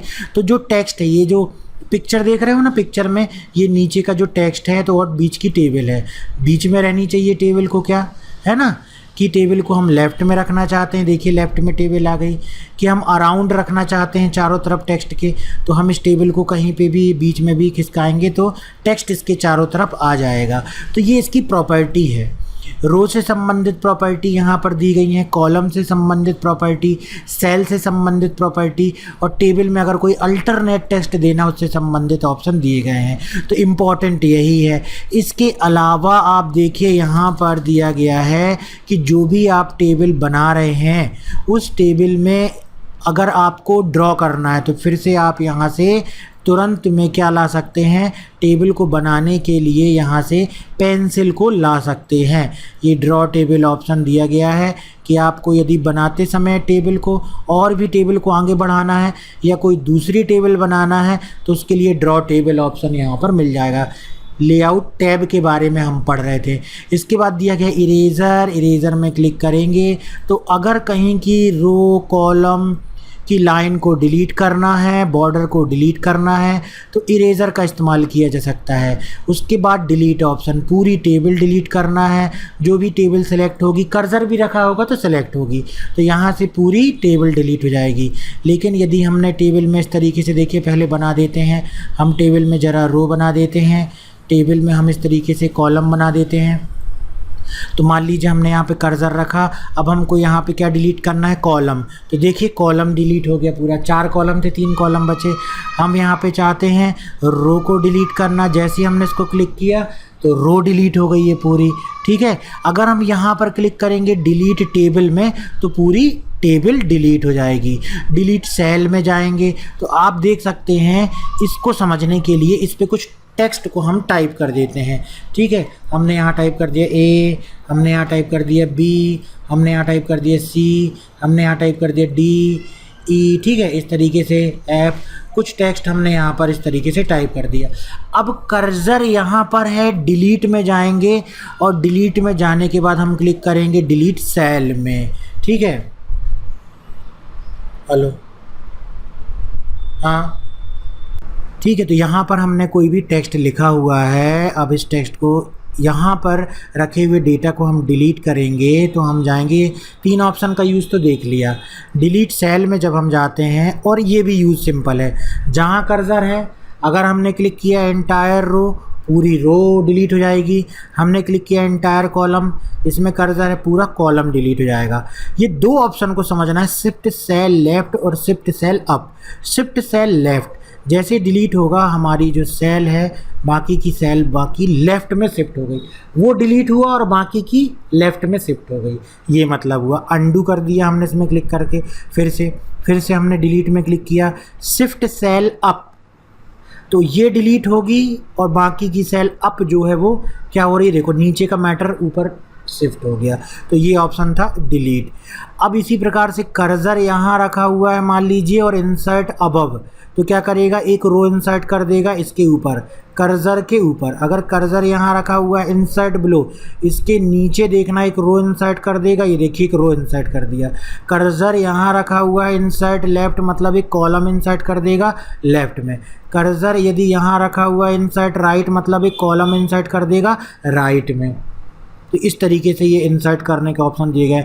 मान लीजिए आप कोई टेबल बना रहे हैं, उसमें आपको हेडिंग देना है, आपने ये पूरा भाग सेलेक्ट कर लिया, मर्ज सेल पर क्लिक कर दिया, ये पूरी सेल मर्ज हो जाती, मिल जाती हैं। इससे आप इस पे हेडिंग दे सकते हैं, जैसा भी इस्तेमाल करना चाहें कर सकते हैं। स्प्लिट सेल में क्लिक करेंगे तो कितने कॉलम में आप इसको ब्रेक करना चाहते हैं, कितनी रो में, मान लीजिए हम इसमें 2 कॉलम और 2 रो में बांटना चाहते हैं, देखिए 2 कॉलम और 2 रो आ गए। इस मर्ज का मतलब मिलाना, स्प्लिट का मतलब उसको उतने भाग में तोड़ना, ठीक है। अब ये जैसे टेबल बनी हुई है, यहाँ से हम चाहते हैं कि एक पूरी टेबल अलग हो जाए और यहाँ से ऊपर की टेबल अलग रहे, तो हम स्प्लिट टेबल में क्लिक करते हैं तो हमारी टेबल जो है वो 2 भाग में बढ़ जाती है। जैसे ये टेबल है, कर्सर यहाँ रखा हमने, लेआउट में गए, स्प्लिट टेबल, ये देखिए ये एक अलग टेबल हो गई, ये एक अलग टेबल हो गई। तो ये किसके द्वारा होता है, ये होता है स्प्लिट टेबल ऑप्शन के द्वारा। अगला ऑप्शन बहुत ही इंटरेस्टिंग है, ऑटो फिट टू कंटेंट। हमने इस टेबल को सेलेक्ट किया और ऑटो फिट टू कंटेंट में कर दिया। इसका मतलब जितना कंटेंट होगा उतना टेबल का साइज बढ़ेगा। ये देखो ऑटो फिट टू कंटेंट, मतलब कंटेंट के अनुसार हमारी टेबल फिट हो जाए, तो इसको क्या बोलते हैं, इसको बोलते हैं auto fit to content option. ये कहाँ पर दिया गया, ये ऑटो फिट टू कंटेंट। इसको हमने सेलेक्ट किया, सेलेक्ट करने के बाद हमने दे दिया auto fit to window, window के अनुसार सेट हो जाएगा। ये देखो यहाँ से विंडो, और ये पूरी विंडो है एक, है ना, वर्ड की, तो इसके अनुसार सेट हो गया। यह हमने इसको सेलेक्ट किया और कर दिया फिक्स्ड कॉलम विड्थ। ये फिक्स्ड कॉलम विड्थ में क्या होता है कि जो भी यहाँ पर आप डालते हैं, जो भी हमने डाला कॉलम की हेडिंग या जो भी डालेंगे हम यहाँ पर, आप देखना ये देखिए ऑटोमेटिक नीचे आएगा, क्योंकि जो ये कॉलम है ये पूरा एक कॉलम है ना, कॉलम की जो विड्थ है वो फिक्स हो गई। अब यहाँ पे जो भी आप टाइप करेंगे तो ये बाकी का टेक्स्ट नीचे क्यों आ रहा है, वो तो साइड में जाना चाहिए, राइट साइड में, लेकिन हमने इस ऑप्शन के द्वारा कॉलम की विड्थ को क्या कर दिया, फिक्स कर दिया। इसी प्रकार से अगला ऑप्शन देखते हैं। यहाँ से आपको इसकी हाइट बदलना है, रो की हाइट बदल जाएगी, विड्थ बदलना है आपको, यहाँ से विड्थ ही बदल जाएगी। इसके अलावा देखिए इंपॉर्टेंट ऑप्शन है डिस्ट्रीब्यूटेड रोज़। इसमें क्या होता है देखना, ये रो है पूरी, इसकी हाइट अलग है, इसकी अलग है, इसकी अलग है। अगर हमने इस टेबल को सेलेक्ट किया और क्लिक कर दिया डिस्ट्रीब्यूटेड रोज़ में, तो देखिए जिस पे कर्सर है उसके अनुसार बाकी रो की हाइट एक सी हो जाएगी। और अगर कॉलम अलग अलग है, चलिए अभी कॉलम तो बिल्कुल एक से दिख रहे हैं, तो कॉलम हम अलग अलग कर देते हैं पहले इसकी हाइट विड्थ को। देखो कॉलम अलग अलग हो गए। अगर हम क्लिक करेंगे डिस्ट्रीब्यूटेड कॉलम में, देखो सारे कॉलम की जो विड्थ है वो एक सी हो गई। तो अगर आपको रो की हाइट एक सी करनी है तो डिस्ट्रीब्यूटेड रोज में क्लिक कर दीजिए। अगर आपको कॉलम की विड्थ एक सी करनी है तो आप डिस्ट्रीब्यूटेड कॉलम में क्लिक कर दीजिए। अब जो भी टेबल में टेक्स्ट लिखा हुआ है वो टेक्स्ट कहाँ रखना है, सेंटर में रखना है, देखो सेंटर में आ गया। राइट में रखना है, देखो राइट में आ गया, है ना। यहाँ रखना, देखो यहाँ आ गया। सेंटर में रखना, देखो सेंटर में आ जाएगा, बॉटम में आ जाएगा। तो ये हमारी रिक्वायरमेंट के अनुसार कि हमको उस टेक्स्ट को कहाँ दिखलाना है वो हम यहाँ से दिखला सकते हैं। इसके लिए आप पूरे टेक्स्ट को एक साथ भी सिलेक्ट कर सकते हैं और एक साथ भी बिल्कुल इसको बराबर ला सकते हैं। ये जो टेक्स्ट लिखा हुआ है इसका डायरेक्शन क्या करना है, देखो डायरेक्शन चेंज हो जाएगा।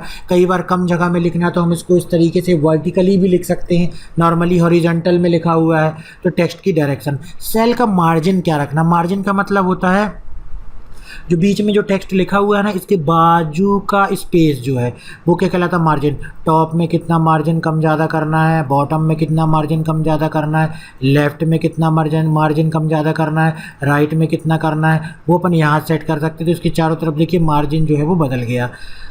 अगला ऑप्शन दिया गया है सॉर्टिंग से रिलेटेड। तो ये सॉर्टिंग का इस्तेमाल किया जाता है जब आप ऐसी टेबल बनाते हैं जिसमें कि कोई नाम वगैरह हैं, तो वहाँ पर आप क्या कर सकते हैं, सॉर्टिंग कर सकते हैं। जैसे देखिए ये एक टेबल है आपकी, टेबल में कुछ नेम दिए गए हैं, ठीक है। टेबल में हम कुछ नाम भर देते हैं, हमने नाम भर दिए और इस नाम को अगर हम क्या करना चाहते हैं, असेंडिंग या डिसेंडिंग ऑर्डर में जमाना चाहते हैं तो उसके लिए हम इस्तेमाल करेंगे किसका, उसके लिए हम इस्तेमाल करेंगे असेंडिंग और डिसेंडिंग ऑप्शन का। हमने इसको सिलेक्ट किया, लेआउट में गए, असेंडिंग में, और यहाँ से आप सेलेक्ट कर सकते हैं कि आपको असेंडिंग में चाहिए कि डिसेंडिंग में चाहिए, किस कॉलम में करना है, कॉलम 1 में करना है, वो टेक्स्ट है कि पैराग्राफ है, और ओके कर देंगे। तो देखिए ए वाले नाम पहले आ गए, फिर एच, फिर एम, फिर आर। फिर इसी प्रकार से यदि आपको डिसेंडिंग करना होता तो आप डिसेंडिंग सेलेक्ट कर लेते, ओके कर देते, तो डिसेंडिंग से ऊपर आर, फिर एम, फिर एच, फिर ए वाला नाम यहाँ पर आ जाता। इस तरीके से असेंडिंग और डिसेंडिंग ऑर्डर में हम जमा सकते हैं। कन्वर्ट टू टेक्स्ट, मान लीजिए आपकी कोई टेबल है, आप उसको कन्वर्ट करना चाहते हैं टेक्स्ट में, तो आप इस तरीके से सिंपल टेक्स्ट में पूरी टेबल के डेटा को क्या कर सकते हैं, कन्वर्ट कर सकते हैं। अभी हमने इसको अंडू कर दिया, फिर से लेआउट में आ गए, ये देखिए कन्वर्ट टू टेक्स्ट, इसका मतलब जो टेबल है उसका डेटा हमारा टेक्स्ट में कन्वर्ट हो जाएगा। अगला ऑप्शन है फार्मूला। फार्मूले का इस्तेमाल किया जाता है, मान लीजिए यहाँ पर फ़ीस सबमिट डिटेल है और हम ये कैलकुलेट करना चाहते हैं कि किसने कितनी फ़ीस, टोटल आज हमारे पास कितनी फ़ीस आई हुई है। यदि हम इसका टोटल करना चाहते हैं वर्ड में तो इसके लिए हम इस ऑप्शन का इस्तेमाल करेंगे और टोटल यहाँ निकालना है। फार्मूला में जाएंगे और हम चाहते हैं कि यहाँ पर जो टोटल आए वो किसका है, सम आए किसका है, ऊपर दिए गए डेटा का, अबव वाले डेटा का सम आए। जैसे ही ओके करेंगे तो ये सब का टोटल यहाँ पर आ गया। तो ये इस तरीके से ये फार्मूला में दिए गए ऑप्शन के द्वारा ये चीज़ आती है। इंसर्ट टैब के अंतर्गत हमने टेबल बनाने से संबंधित सारे ऑप्शन सीख लिए। इसके बाद अब हमको समझना है इसके अगले ग्रुप के बारे में जिसका नाम है इलस्ट्रेशन ग्रुप। इलस्ट्रेशन ग्रुप के अंतर्गत हमको अपने वर्ड में काम करते समय ग्राफिक्स कैसे इंसर्ट करना है, शेप्स कैसे इंसर्ट करना है, चार्ट कैसे बनाना है, स्मार्ट आर्ट कैसे बनाना है, इससे संबंधित ऑप्शन जो है वो यहाँ पर दिए गए हैं। इनका उपयोग बहुत होता है, हर जगह ग्राफिक्स का इस्तेमाल होता है। और वर्ड 2013 को कुछ इस प्रकार से बनाया गया है कि आप बहुत सारे काम जो पुराने वर्जन में नहीं कर पाते थे ग्राफिक्स से संबंधित, वो सारे काम आप 2013 वर्जन में कर पाएंगे। तो ग्राफिक्स का भी इसमें बहुत महत्व है। तो चलिए अब हम सीखते हैं कि इसमें किस प्रकार से हम इस्तेमाल करेंगे इलस्ट्रेशन ग्रुप में दिए गए ऑप्शंस का।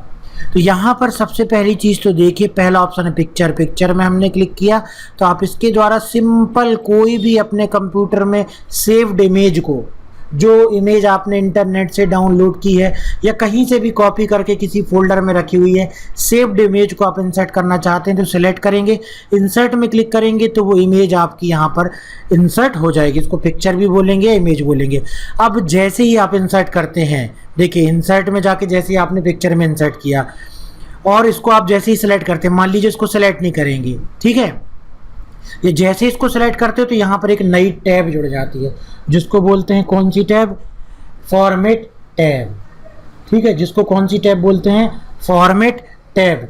इसी प्रकार से यदि हम इसके बाजू में क्लिक करेंगे पिक्चर के तो वो फॉर्मेट टैब हट जाएगी। जैसे इसमें क्लिक करेंगे तो पिक्चर टूल्स के अंतर्गत फॉर्मेट टैब जुड़ जाती है। ये बतलाता है कि ये फॉर्मेट टैब जो है वो पिक्चर टूल्स के लिए बनाई गई है। तो पिक्चर टूल्स को कैसे फॉर्मेट करेंगे अब उसके ऑप्शन समझेंगे। तो ज़्यादा इसमें ये सोचने की जरूरत नहीं है यार एक चीज़ को इंसर्ट करो तो इतने सारे ऑप्शन आ जाते, नहीं, लगभग बहुत सारे ऑप्शन तो मिलते जुलते हैं, है ना। और 1 2 4 टैब और आएंगी बस, बाकी फिर पूरा वर्ड आसान है। उसके बाद ज़्यादा कुछ डिफ़िकल्ट नहीं है। थोड़ा सा यही, जैसे टेबल में आपने इंसर्ट किया था टेबल, तो जैसे टेबल इंसर्ट किए थे तो टेबल से संबंधित फॉर्मेटिंग वाले ऑप्शन आ गए थे। अब वैसे ही अपन ने जैसे पिक्चर इंसर्ट की तो पिक्चर से संबंधित ऑप्शन आ गए यहाँ पर। तो चलिए समझते हैं पिक्चर से संबंधित ऑप्शन को। जैसे हम सेलेक्ट करेंगे, एडजस्ट के अंतर्गत पिक्चर को एडजस्ट करने से संबंधित ऑप्शन दिए गए हैं। जैसे यदि आप इस पर क्लिक करेंगे रिमूव बैकग्राउंड में, तो ये ऑप्शन क्या करता है कि जो पिक्चर का एक सा कलर है उसको ये रिमूव कर देगा। एक प्रकार से बैकग्राउंड, जैसे कि फोटोशॉप में इमेज का बैकग्राउंड हम सेलेक्ट करके डिलीट करते हैं ना, ये कुछ उस प्रकार से इमेज का बैकग्राउंड जो है वो डिलीट कर देगा। और यहाँ पर हमने कर दिया कीप चेंजेस, तो देखो ये बाकी इमेज का जो यहाँ का भाग है वो पूरा क्या हो गया? इरेज हो गया, और केवल इतनी सी इमेज हमारी यहाँ पर बची हुई है।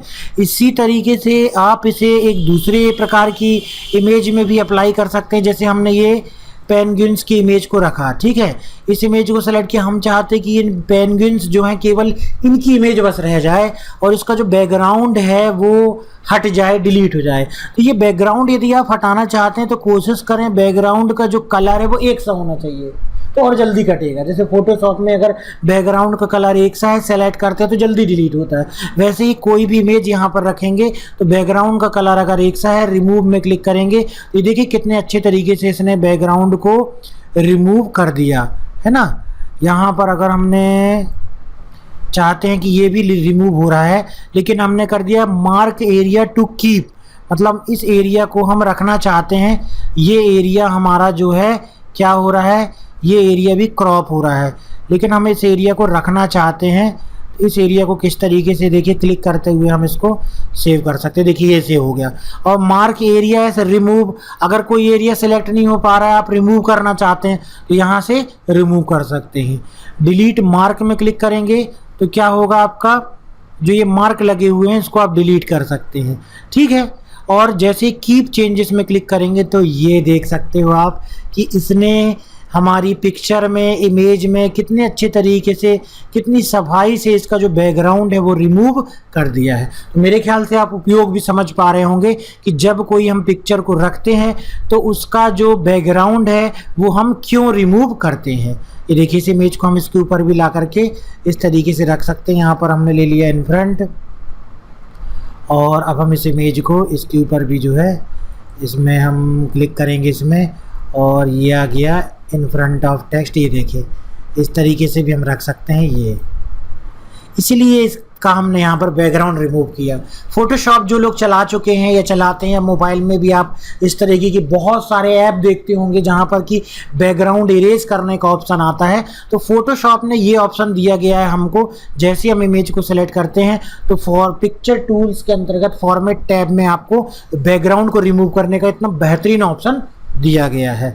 इसके बाद दिया गया है इमेज को करेक्ट करने से संबंधित ऑप्शन। देखिए अगर हमने ये इमेज रखी हुई है, इमेज में हमको अलग अलग प्रकार से कुछ कलर करना है, ब्राइटनेस बढ़ाना है। देखिए ब्राइटनेस यहाँ पर इस प्रकार की हो जाएगी, ब्राइटनेस -20% हो गया, कंट्रास्ट -40% हो गया। बढ़ाना था चमक, ये देखिए इमेज में लाइटिंग की चमक, जो लाइट पड़ रही है इमेज में, अगर वो बढ़ाना है तो उसको क्या बोलते हैं, उसको बोलते हैं, ये देखिए कंट्रास्ट बढ़ाना। और अगर उसमें अपन को ब्राइटनेस को कम करना है, इसका मतलब उसमें ये देखिए अंधेरा करना है, ठीक है।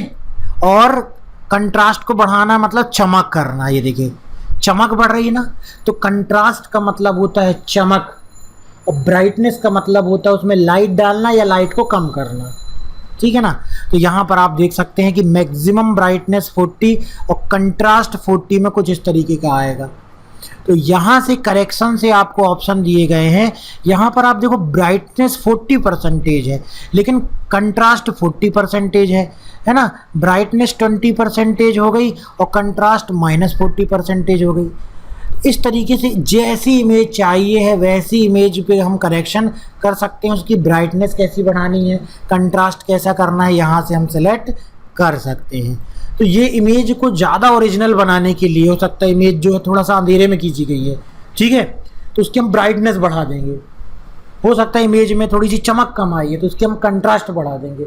उसको नेचुरल करने के लिए ब्राइटनेस और कंट्रास्ट का इस्तेमाल इस करेक्शन ऑप्शन से किया जाता है। कलर, कई बार क्या होता है इमेज में हम कलर ही चेंज करना चाहते हैं। देखिए ये वाली इमेज सेलेक्ट थी, इसलिए इस इमेज का कलर जो है चेंज हो रहा है। ये देखो इस इमेज का कलर चेंज हो रहा है, लेकिन अगर हम ये वाली इमेज सेलेक्ट करके रखेंगे तो हमारा इस इमेज का कलर चेंज होगा। ये देखो इस इमेज का कलर चेंज हो रहा है। तो कई बार अलग अलग प्रकार के इफेक्ट डालने के लिए, कई प्रकार से अलग अलग इफेक्ट डालने के लिए भी इस कलर ऑप्शन का इस्तेमाल किया जाता है, ठीक है। तो यहाँ पर हमने देखा कि किसका यूज़ देखा हमने, कलर किस प्रकार से इसमें करते हैं। अंडू हम कर देते हैं, चलिए करेक्ट हो गया। आर्टिस्टिक इफेक्ट, अगर आपके पास कोई पेंटिंग है आप उसमें आर्टिस्टिक इफेक्ट देना चाहते हैं तो आप देखिए आर्टिस्टिक इफेक्ट दे सकते हैं। जैसे हमने उसको सेलेक्ट किया और इसमें देखिए हम आर्टिस्टिक इफेक्ट दे देंगे, ऐसा लगेगा जैसे ये ड्राइंग से बने हैं, जैसा लग रहा है ये पेंटिंग से बने, प्लास्टिक रैप से बने हुए हैं, है ना। पेस्टल स्मूथ, ये नाम दे दिए गए हैं अलग अलग आर्टिस्टिक इफेक्ट के, ये अलग अलग आर्टिस्टिक इफेक्ट के नाम दे दिए गए हैं। तो जैसी रिक्वायरमेंट है, जैसी डिज़ाइन बनानी है वैसा हम यहाँ पर सेलेक्ट कर सकते हैं आर्टिस्टिक इफेक्ट को। ये चीज़ ध्यान रखिएगा कि इसके पहले के जो वर्जन आए थे उसमें इस तरीके से इमेज को इतना सुंदर तरीके से ना तो करेक्शन के ऑप्शन थे ना तो उसमें इतने प्रकार के इफेक्ट थे। ये जो जुड़े हैं वो किस में जुड़े हैं, केवल 2013 में जुड़े हुए हैं। अगला ऑप्शन देखते हैं कंप्रेस पिक्चर।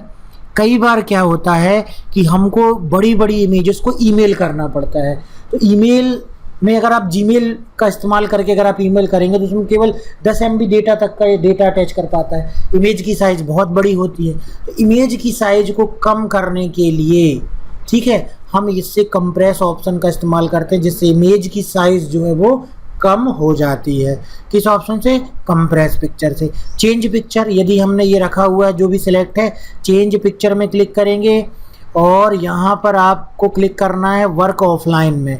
तो आप क्या कर सकते हैं, इस इमेज की जगह दूसरी इमेज लगा सकते हैं, ठीक है। चेंज पिक्चर में क्लिक करें। अब ये देखिए यदि इंटरनेट चलता है तो ये ऑप्शन एकदम से क्या हो जाता है, ये वर्क ऑफलाइन ऑप्शन जो है चेंज हो जाता है। तो आप इंसर्ट में जा कर के और ये फॉर्मेट में जा कर के पिक्चर यहाँ से चेंज कर सकते हैं। इसके लिए इंटरनेट कनेक्शन जो है आपको डिस्कनेक्ट करना पड़ेगा। To see this contents please download the latest version of Internet Explorer. अभी हमारे कंप्यूटर में इंटरनेट चल रहा है इसलिए वो इंटरनेट से ढूंढने की कोशिश कर रहा है। लेकिन यहाँ पर अपन क्या करेंगे, पिक्चर को चेंज करेंगे वर्क ऑफलाइन में जा कर के, है ना। वर्क ऑफलाइन का मतलब हो गया कि यहाँ पर हम क्लिक करके इंटरनेट कनेक्शन को ऑफ कर देंगे, वर्क ऑफलाइन ऑप्शन में क्लिक करेंगे और पिक्चर दूसरी सेलेक्ट करके बदल जाएगी। रीसेट पिक्चर, तो क्या होता है कई बार जैसे इसकी हमने साइज बड़ी कर दी, हमने यहाँ पर आए रीसेट पिक्चर में हमने क्लिक किया तो जैसे पिक्चर पहले थी वैसे पिक्चर हो जाएगी, जैसे पिक्चर पहले थी वैसे पिक्चर आ जाएगी। रीसेट पिक्चर एंड साइज, है ना, रीसेट पिक्चर एंड साइज। अगर आपने इसकी साइज़ को भी छोटा बड़ा कर दिया है इस तरीके से, ये देखिए इसकी साइज़ को भी आपने चेंज कर दिया है और साइज़ को चेंज करने के बाद आप यहाँ पर क्या कर रहे हैं, साइज को चेंज करने के बाद और फिर आप चेंज करना चाह रहे हैं इसको, तो किस तरीके से चेंज करेंगे इसको वो देखते हैं हम। तो ये फुल स्क्रीन में आ गया था। फुल स्क्रीन से बाहर आने के लिए हमको एस्केप की दबाना है और यहाँ पे जाकर के show tab and command option पे जाना। हाँ, तो इसकी साइज़ को हम छोटा कर देते हैं और उसके बाद फिर से इसमें जाते हैं रीसेट पिक्चर साइज़। तो जो इसकी एक्चुअल साइज़ थी, देखिए जितनी बड़ी साइज़ की इमेज थी उतने बड़े साइज़ की इमेज हो जाएगी इस पर क्लिक करने से। तो ये आप समझ चुके होंगे। अगला दिया गया पिक्चर की स्टाइल। जो पिक्चर आपने रखी हुई इसकी स्टाइल क्या चाहिए, अगर आप उसमें बॉर्डर लगाना चाहते हैं, देखिए एक बॉर्डर आ गई, ऐसा लग रहा है जैसे कि फ्रेम में हो ये पिक्चर।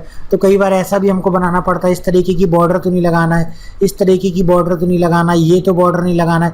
तो जैसी हम पिक्चर में बॉर्डर लगाना चाहते हैं वैसी बॉर्डर लगा सकते हैं। और ये हमारे फॉर्मेट के अंतर्गत पिक्चर स्टाइल में इतने सारे ऑप्शन दिए गए हैं, किसी भी ऑप्शन का आप इस्तेमाल करके और पिक्चर को और आकर्षक बना सकते हैं और डिज़ाइन में उसे लगा सकते हैं। इसके बाद दिया गया है पिक्चर की बॉर्डर। जो भी पिक्चर आपने सेलेक्ट की हुई है, देखिए आप उसकी बॉर्डर किस तरीके से करना चाहते हैं। हमने कर दिया रेड तो रेड में आ गई, हमने कर दिया ब्लू तो ये ब्लू कलर में आ गई। देख रहे हैं ना बॉर्डर चेंज हो रही पिक्चर की। पिक्चर में आपको किसी प्रकार का कोई इफेक्ट तो नहीं देना। ये देखो पिक्चर अगर हमने ये वाली सेलेक्ट की हुई है, आप देखना इसमें कुछ अलग प्रकार का इफेक्ट आएगा। ये देखो थोड़ा सा चेंज हो रही है पिक्चर, पिक्चर में कुछ अलग प्रकार का इफेक्ट है। बहुत सारे इफेक्ट दिए गए हैं, कोई भी इफेक्ट आप अप्लाई कर सकते हो। नीचे ये देख सकते हो कि इसमें क्या आ गई, एक शेडो सी बन गई। तो ये कई बार हम वर्ड का ही इस्तेमाल करके और जो है बहुत अच्छी ग्राफिक डिज़ाइनिंग कर सकते हैं। 2013 में इसने इतनी अच्छी सुविधा दे दी है ग्राफिक को एडिट करने की। तो ये पिक्चर इफेक्ट के द्वारा आ गया। पिक्चर का लेआउट, मान लीजिए जो भी पिक्चर है उसका लेआउट ही आपको चेंज करना। ये देखो पिक्चर का लेआउट चेंज हो गया, आप इसमें टेक्स्ट वगैरह भी जोड़ सकते हैं। तो यदि आपको पिक्चर का लेआउट चेंज करना है तो यहाँ से पिक्चर का लेआउट भी चेंज किया जा सकता है। अगला ऑप्शन दिया गया है यहाँ पर पोजीशन, इसका क्या इस्तेमाल होगा। इसके लिए चलिए अब हम एक नया डॉक्यूमेंट लेते हैं इस प्रकार से, और यहाँ पर हम पहले कुछ टेक्स्ट को रखते हैं। ये हमने यहाँ पर कुछ टेक्स्ट को रख दिया। चलिए ये टेक्स्ट को रख दिया और यहाँ पर हम आते हैं और एक पिक्चर को इंसर्ट करते हैं। ये पिक्चर को हमने इंसर्ट कर दिया। ये देखिए अब हमारे पास कुछ टेक्स्ट हो गया और एक पिक्चर हो गई। अब हमारे पास कुछ टेक्स्ट हो गया और एक पिक्चर हो गई। अब जब हम इसको सेलेक्ट करेंगे, फॉर्मेट में जाएंगे और यहाँ से हम क्लिक करेंगे पोजीशन में। इसका मतलब होता है कि आप इमेज को कहाँ रखना चाहते हैं, टेक्स्ट को कहाँ रखना चाहते हैं। अगर हम इसको सेलेक्ट करेंगे तो इमेज ऊपर रहेगी, टेक्स्ट नीचे रहेगा। ये देखो इमेज ऊपर रहेगी, टेक्स्ट नीचे रहेगा। इस पर हम क्लिक करेंगे, इस पर हमने सेलेक्ट किया तो इमेज बीच में आ गई। ठीक है, इमेज की साइज़ को छोटा करने आपको स्पष्ट समझ में आएगा। ये देखो इमेज यहाँ आ गई, बाकी नीचे टेक्स्ट आ गया। इसको बीच में कर देते हैं, इमेज बीच में आ गई, चारों तरफ टेक्स्ट आ गया। तो हमारे ऊपर है हम कहाँ लगाना चाहते हैं, हम नीचे लगाना चाहते हैं, इधर पे लगाना चाहते हैं, इधर पे लगाना चाहते हैं, कहाँ पर आप इमेज को लगाना चाहते हैं उसके लिए आप ये पोजीशन वाला ऑप्शन चुनेंगे। पोजीशन का मतलब ही होता है कि इमेज को हम किस पोजीशन पे रखना चाहते हैं। चलिए अगला देखते हैं। फॉर्मेट में जाकर के पोजीशन के बाद दिया गया रैप टेक्स्ट। रैप टेक्स्ट का मतलब होता है अगर हमने कर दिया यहाँ पर इन लाइन विथ टेक्स्ट, तो हमारा जो टेक्स्ट है, देखिए ये रैप टेक्स्ट का इस्तेमाल इसलिए किया जाता है ताकि जो टेक्स्ट है वो इमेज में किस तरीके से रहे। नहीं तो अगर आप इमेज रख दोगे और टेक्स्ट को लिख दोगे तो प्रॉब्लम क्या आती है कि हमारा इमेज के साथ में टेक्स्ट जो है वो सेट नहीं हो पाता है। इमेज के साथ में टेक्स्ट जो है वो सेट नहीं हो पाता है। तो इसलिए हम रैप टेक्स्ट का इस्तेमाल करते हैं। स्क्वायर में हम क्लिक करेंगे तो इमेज बीच में रहेगी और चारों तरफ टेक्स्ट आ जाएगा। कुछ कुछ पोजीशन की तरह ही ये ऑप्शन दिया गया है। टाइट में आप क्लिक कर दोगे तो देखिए जितना आपका इमेज रहेगी बिल्कुल उसी हिसाब से टेक्स्ट रहेगा। उसके अलावा अगर आप थ्रो में क्लिक कर दोगे, इसको जहां आप ले जाना चाहो वहां चला जाएगा और टेक्स्ट उसके आजू बाजू दिखलाई देगा। टॉप एंड बॉटम में क्लिक कर दोगे तो ऊपर का टेक्स्ट, आधा टेक्स्ट ऊपर चला जाएगा टॉप में, आधा टेक्स्ट बॉटम में आ जाएगा। इसी प्रकार से बिहाइंड टेक्स्ट में कर देंगे तो इमेज जो है वो पीछे चली जाएगी और टेक्स्ट ऊपर चला जाएगा, क्योंकि बिहाइंड टेक्स्ट कर दिया है। इसी प्रकार से इन फ्रंट ऑफ टेक्स्ट कर देंगे तो टेक्स्ट हमारा इन फ्रंट आ जाएगा, ये इमेज इन फ्रंट आ जाएगी, टेक्स्ट पीछे चला जाएगा। इसी तरीके से रैप टेक्स्ट में एडिट रैप पॉइंट्स दिए गए हैं। जैसे इसमें क्लिक करेंगे तो इसमें देखो रैप पॉइंट बन जाते हैं। जब आप इसको रैप पॉइंट्स को इस तरीके से करते हो तो हमारा टेक्स्ट उसी अनुसार चलता है जिस अनुसार, ये देखिए टेक्स्ट इसके अंदर आ गया क्योंकि इसका रैप पॉइंट हमने चेंज कर दिया। अगर हम यहाँ पर क्लिक कर देंगे in front of behind text, ये देखो तो जितना हमने रैप किया था उतना टेक्स्ट इसके ऊपर दिखलाई देगा। हालांकि बहुत कम जगह इसकी ज़रूरत पड़ती है, फिर भी आपको इसके बारे में मालूम होना चाहिए। ठीक है, फिक्स पोजीशन ऑन पेज कर दिया तो इसकी पोजीशन फिक्स हो जाएगी जहाँ पर भी आप रख देंगे। ठीक है, तो ये हो गया आपका रैप टेक्स्ट। इनमें से एक दो की ज़रूरत ही सबसे ज़्यादा पड़ती है जब वर्ड में हम काम करते हैं। अगला ऑप्शन दिया गया है इसका उपयोग सीखने के लिए, ये तो हमने उसमें भी सीखा हुआ है शेप्स वगैरह में, फिर भी हम इमेज के साथ इनका कैसे उपयोग करेंगे वो देखते हैं। हमने यहाँ पर न्यू पेज ले लिया और न्यू पेज लेने के बाद यहाँ पर हम गए और हमने न्यू पेज लिया, ब्लैंक डॉक्यूमेंट में क्लिक किया, इंसर्ट में गए, पिक्चर में क्लिक किया, हमने ये पिक्चर इंसर्ट कर दी। ठीक है, उसके बाद एक और पिक्चर इंसर्ट करते हैं। ठीक है, एक और पिक्चर इंसर्ट करते हैं, फिर इंसर्ट में जाएंगे, पिक्चर में जाएंगे, फिर दूसरी इमेज सेलेक्ट कर ली ये। ठीक, अब इसके ऊपर अपन समझेंगे अरेंज ऑप्शन का उपयोग। ये दूसरी इमेज भी आ गई, फिर हमने इंसर्ट में गए, पिक्चर में इंसर्ट की 3 इमेज सेलेक्ट कर लेंगे, उस पर काम करेंगे, है ना। ये 3 इमेज हमने सेलेक्ट कर ली, ये 3 इमेज आ गई। अब इसको एक चीज़ पहले ये समझ लेते हैं, पहले इसको सेलेक्ट करो, रैप टेक्स्ट करते हैं और इसको कर देते हैं इस तरीके से टाइट, ये एक इमेज हो गई। दूसरी इमेज को सिलेक्ट करते हैं, इसको भी कर देते हैं टाइट, दूसरी इमेज हो गई। और ये तीनों इमेज को हम एक साथ रखेंगे और उसके बाद फिर हम उपयोग करेंगे। फिर इंसर्ट में गए, पिक्चर में गए, एक और इमेज सेलेक्ट कर ली, ये इमेज आ गई, इसको भी हमने कर दिया यहाँ पर टाइट। ये देखो अब हमारे सामने ये तीनों इमेजेस हैं जो कहीं पर भी मूव हो पा रही हैं। ये देखो, अब इस समय इस्तेमाल करेंगे किसका, ये ब्रिंग फॉरवर्ड का। इसको हमने सेलेक्ट किया, ब्रिंग फॉरवर्ड, ब्रिंग फॉरवर्ड, ये एक स्टेप आगे आ गई, ब्रिंग फॉरवर्ड। एक स्टेप यदि आगे लाना है तो ब्रिंग फॉरवर्ड, एक स्टेप पीछे जाना है तो सेंड बैकवर्ड। ठीक है, एक स्टेप पीछे जाना है तो सेंड बैकवर्ड, एक स्टेप आगे लाना है तो ब्रिंग फॉरवर्ड। एकदम से पीछे ले जाना है, इस इमेज को सबसे पीछे ले जाना है तो यहाँ पर क्लिक करेंगे और यहाँ पर नहीं, इसमें क्लिक करेंगे, सेंड टू बैक। ये देखो सबसे पीछे चली गई, इसके भी पीछे चली गई। अब इस इमेज को फिर से सबसे ऊपर लाना है और ब्रिंग, इसको करेंगे यहाँ से ब्रिंग टू फ्रंट। जैसे इसमें क्लिक करेंगे ये इमेज सबसे ऊपर आ गई। ठीक है, ये इमेज सबसे ऊपर आ गई। तो इस तरीके से ही हमने ब्रिंग फॉरवर्ड, सेंड बैकवर्ड वाला ऑप्शन देखा। इसी में देखिए एक चीज़ और है, अगर आपके पास यहाँ पर टेक्स्ट होता, मान लीजिए ये इमेज नहीं होती, टेक्स्ट होता, तो आप इसको सेलेक्ट करके ब्रिंग फ्रंट ऑफ टेक्स्ट, जो टेक्स्ट लिखा हुआ है ना उसके सबसे ऊपर ला सकते हो, है ना। और इसका इस्तेमाल करके सेंड बिहाइंड टेक्स्ट का इस्तेमाल करके आप टेक्स्ट के पीछे ले जा सकते हो इस इमेज को। सेंड बिहाइंड टेक्स्ट मतलब टेक्स्ट के पीछे इसको ले जा सकते हो। ठीक है, अगला दिया गया सिलेक्शन पेन। सिलेक्शन पेन में ये बतलाता है कितनी इमेजेस हैं, किसी भी इमेज को सेलेक्ट करो वो इमेज सेलेक्ट हो जाएगी। कई बार क्या होता है टेक्स्ट है उसके पीछे इमेज गई, अपन सेलेक्ट नहीं कर पाते हैं, तो अपन सिलेक्शन पेन में आएंगे, इसको सेलेक्ट करेंगे, सिलेक्ट हो जाएंगी। शो ऑल में क्लिक करते हैं तो सारी इमेज दिखती है, हाइड ऑल में क्लिक करते हैं सारी इमेज हाइड हो जाती है। तो इस तरीके से हमने सीखा कि इसका उपयोग इंसर्ट में जाकर के जब हम कोई पिक्चर रखते हैं तो उसको किस तरीके से हम यहाँ पर इस्तेमाल करेंगे। इसी तरीके से ये जो ऑप्शन दिखलाई दे रहे हैं अलाइन के, ये ऑप्शन आपको आगे भी मिलेंगे। जैसे कि शेप्स वगैरह का हम इस्तेमाल करेंगे ना तो वहाँ पर ये अरेंज वाले ऑप्शन तीनों रहेंगे। देखिए इसका उपयोग समझ लेते हैं। इन इमेजेस को हमने कुछ इस तरीके से जमा लिया है। ठीक, ये देखो इन तीनों इमेजेस को शिफ्ट की के साथ दबा करके सिलेक्ट करते हैं। अलाइन में क्लिक किया, अलाइन लेफ्ट, तीनों एक बराबर अलाइन हो गए। यहाँ पर क्लिक किया, अलाइन राइट, तीनों एक बराबर अलाइन हो गए, राइट में अलाइन हो गए, है ना। एक साथ लेफ्ट में अलाइन करना है तो सिलेक्ट करेंगे, एक साथ राइट में अलाइन करना है तो सिलेक्ट करेंगे, फिर से तीनों को सिलेक्ट कर लेंगे। और अब जाएंगे फिर से इंसर्ट में, और इंसर्ट में जाने के बाद ये हमारा फॉर्मेट टेब है, अलाइन कर देंगे सेंटर में, तो ये देखिए तीनों सेंटर में अलाइन हो गए। इसी तरीके से अलाइन दिया गया टॉप में, तो ये टॉप में कैसे अलाइन करने के लिए ऑप्शन दिए गए, देखो इसको आगे पीछे करते हैं ये। अब इसको हमने सेलेक्ट किया शिफ्ट और ये तीनों को सिलेक्ट किया, यहाँ पर गए अलाइन टॉप, ये देखो तीनों टॉप में अलाइन हो गए। अगर बॉटम में अलाइन करना है अलाइन बॉटम, ये देखो तीनों बॉटम में अलाइन हो गए, है ना। इसी प्रकार से क्लिक करना है डिस्ट्रीब्यूटेड हॉरिजॉन्टली, ये देखो ये हॉरिजॉन्टली बिल्कुल बराबरी में आ गए तीनों। फिर हमको करना है डिस्ट्रीब्यूटेड वर्टिकली, ये वर्टिकली बिल्कुल बराबर में आ जाएंगे। अगर ये ऐसा ऐसा अलग है, ये देखिए ऐसे ऐसे अलग हैं, और हमने तीनों को शिफ्ट से सिलेक्ट किया, और सिलेक्ट करने के बाद हमने यहाँ पर जाके क्लिक कर दिया डिस्ट्रीब्यूटेड वर्टिकली, ठीक है। तो ये वर्टिकली, ये देखो, ये फिर ये दूसरा, फिर ये तीसरा बराबर हो जाएगा डिस्ट्रीब्यूटेड हॉरिजॉन्टली। तो ये हॉरिजॉन्टली तीनों इमेजेस बराबरी में आ जाएंगी।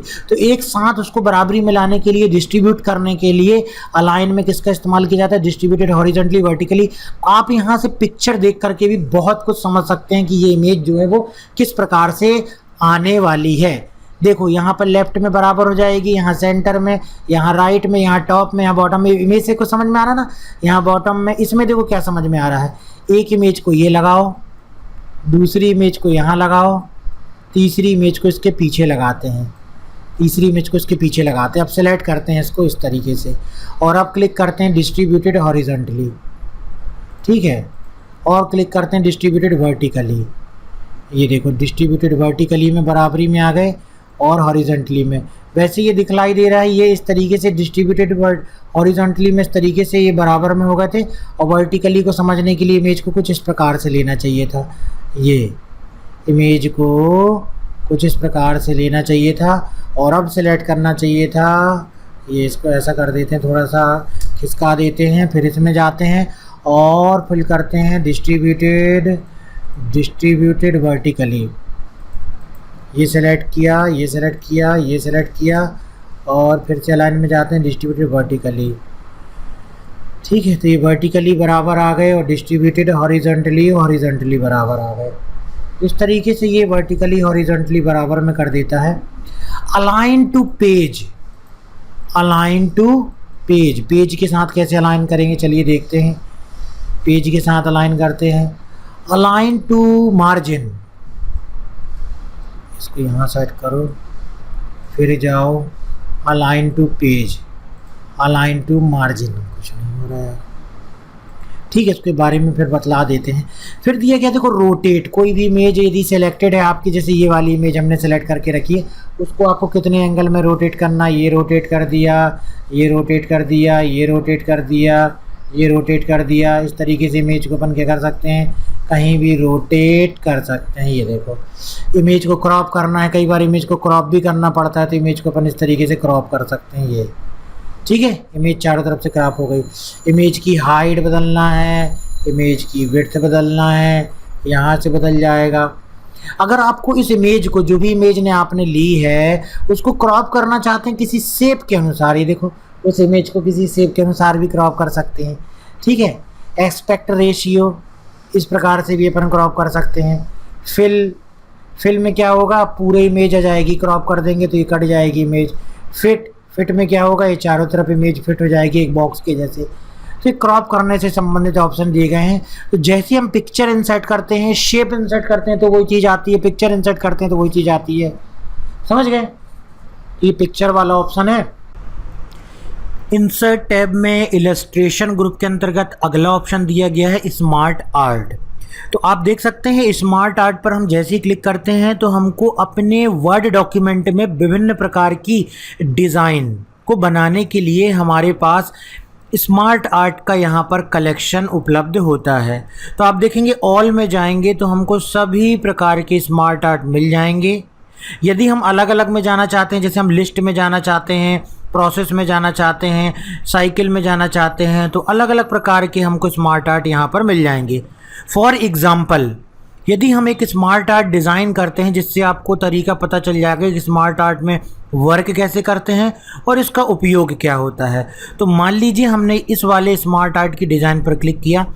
ये एक किस कैटेगरी के अंतर्गत आता है, इसका नाम है organisation chart, use to show hierarchical information for reporting relationship in an organisation. तो एक प्रकार का कोई कैटेगरी बताना हो या हायरार्की बताना हो, उसके लिए इस प्रकार के स्मार्ट आर्ट का इस्तेमाल किया जाता है। जैसे हम इसको सेलेक्ट करेंगे, ओके बटन में क्लिक करेंगे तो स्मार्ट आर्ट की डिज़ाइन यहाँ पर आ जाएगी। स्मार्ट आर्ट का एक एग्जाम्पल हमने निकाल के रखा हुआ, देखिए इसी तरीके का हायरार्की को बतलाने के लिए यहाँ पर एक स्मार्ट आर्ट बनाया गया है। चीफ एग्जीक्यूटिव ऑफिसर के अंतर्गत 3 लोग आते हैं, एक ऑर्गेनाइजेशन की हायरार्की को बतलाया गया है। VP marketing, chief operating officer और सीनियर वीपी इंजीनियर। फिर चीफ ऑपरेटिंग ऑफिसर के अंतर्गत 2 लोग आते हैं, मैनेजमेंट कंसल्टेंट, ये पोस्ट है। तो एक ऑर्गेनाइजेशन में कौन कौन सी पोस्ट होती हैं उसके बारे में बतलाया गया है। एक होता है डेटाबेस एडमिनिस्ट्रेटर, इसी प्रकार से सीनियर वीपी इंजीनियर के अंतर्गत 2 लोग आते हैं, प्रोडक्ट डिजाइन हेड और प्रोडक्ट इंजीनियर, और ये एनालिस्ट। तो यहाँ पर जो हमको टेक्स्ट है इस पे नहीं जाना है, यहाँ हम ये समझ रहे हैं कि किसी भी चीज़ की हायरार्की कैसे बनाते हैं। एक उदाहरण मैंने दिया। अब यहाँ पर जैसे इसका उदाहरण में हम यहाँ पर नॉर्मल समझते हैं, कंप्यूटर में जो डिवाइस होती हैं, ठीक है, कंप्यूटर में जो डिवाइस होती हैं उसके लिए हम एक स्मार्ट आर्ट का उपयोग करते हैं। तो यहाँ पर अब देखिए स्मार्ट आर्ट को मान लीजिए एडिट करना है, ये हम साइड वाला बॉक्स बंद कर देते हैं, स्मार्ट आर्ट को थोड़ा सा छोटा कर लिए, यहाँ डिवाइस लिखे। अब हम चाहते हैं यहाँ पर 2 चीज़, यहाँ एक इनपुट डिवाइस और एक आउटपुट डिवाइस, 2 कैटेगरी बनाना है। इसको डिलीट करना है, राइट क्लिक करो, कट कर दो, डिलीट हो गया। इसको भी राइट क्लिक करो, कट कर दो, ये भी डिलीट हो गया। अब हमने लिखा है यहाँ पर इनपुट, ठीक है, और यहाँ पर हमने लिख दिया आउटपुट। कंप्यूटर में 2 डिवाइस होती है, इनपुट आउटपुट। अब हम चाहते हैं इसके अंदर और जोड़ना है, तो हमको राइट क्लिक करेंगे और ऐड शेप में जाएंगे, और हमको किस में क्लिक करना है, ऐड शेप बिलो, ठीक है, क्योंकि इसके नीचे हमको ऐड करना है। और भी ऐड करना तो right click, add shape below, इस तरीके से ऐड होते जाएगा। Right click, add shape below. तो ये हमारे ऊपर हमको किस तरीके की डिज़ाइन जो है बनाना है। ऐसे ही आउटपुट डिवाइस में बनाना है तो right click, add shape below, output device में एंटर हो गया। Right click, add shape below, ये ऐड हो गया। कुछ टेक्स्ट लिखना है, right click, add text, edit text. हमने यहाँ पे लिख दिया इनपुट डिवाइस में। कौन सी इनपुट डिवाइस होती है, कीबोर्ड होता है ये, ठीक है। Right click, edit text. और डेटा को इनपुट करने के लिए माउस का भी इस्तेमाल किया जाता है। इसी प्रकार से डेटा को इनपुट करने के लिए स्कैनर का भी इस्तेमाल किया जाता है, ठीक है, स्कैनर का भी इस्तेमाल किया जाता है। इसी प्रकार से आउटपुट डिवाइस में आता है मॉनिटर। राइट क्लिक करेंगे, एडिट टेक्स्ट में जाएंगे, आउटपुट डिवाइस में आता है प्रिंटर, ये लीजिए। तो इस तरीके से कोई भी हम स्मार्ट शेप का इस्तेमाल करके, स्मार्ट आर्ट का इस्तेमाल करके और डिज़ाइनिंग जो है बना सकते हैं। अब एक चीज़ और बतला दें, जैसे ये यहाँ पर हम मूव करना चाह रहे हैं, मूव नहीं हो रहा है, यहाँ पर जाइए और ये बिल्कुल एक बंद शेप की तरह, इमेज की तरह कार्य कर रहा है। इसमें आपको जो भी ऑप्शन चुनना है वो ऑप्शन चुन लीजिए, और सिलेक्ट करने के बाद जब आप इसको कहीं पे भी मूव करना चाहेंगे ये आसानी से मूव हो जाएगा। अब जैसे ही कोई भी स्मार्ट आर्ट रखते हैं, यहाँ पर जब आप जाओगे तो ये तो एक उदाहरण दिया हमने, यहाँ पर बहुत सारे स्मार्ट आर्ट बने हुए हैं।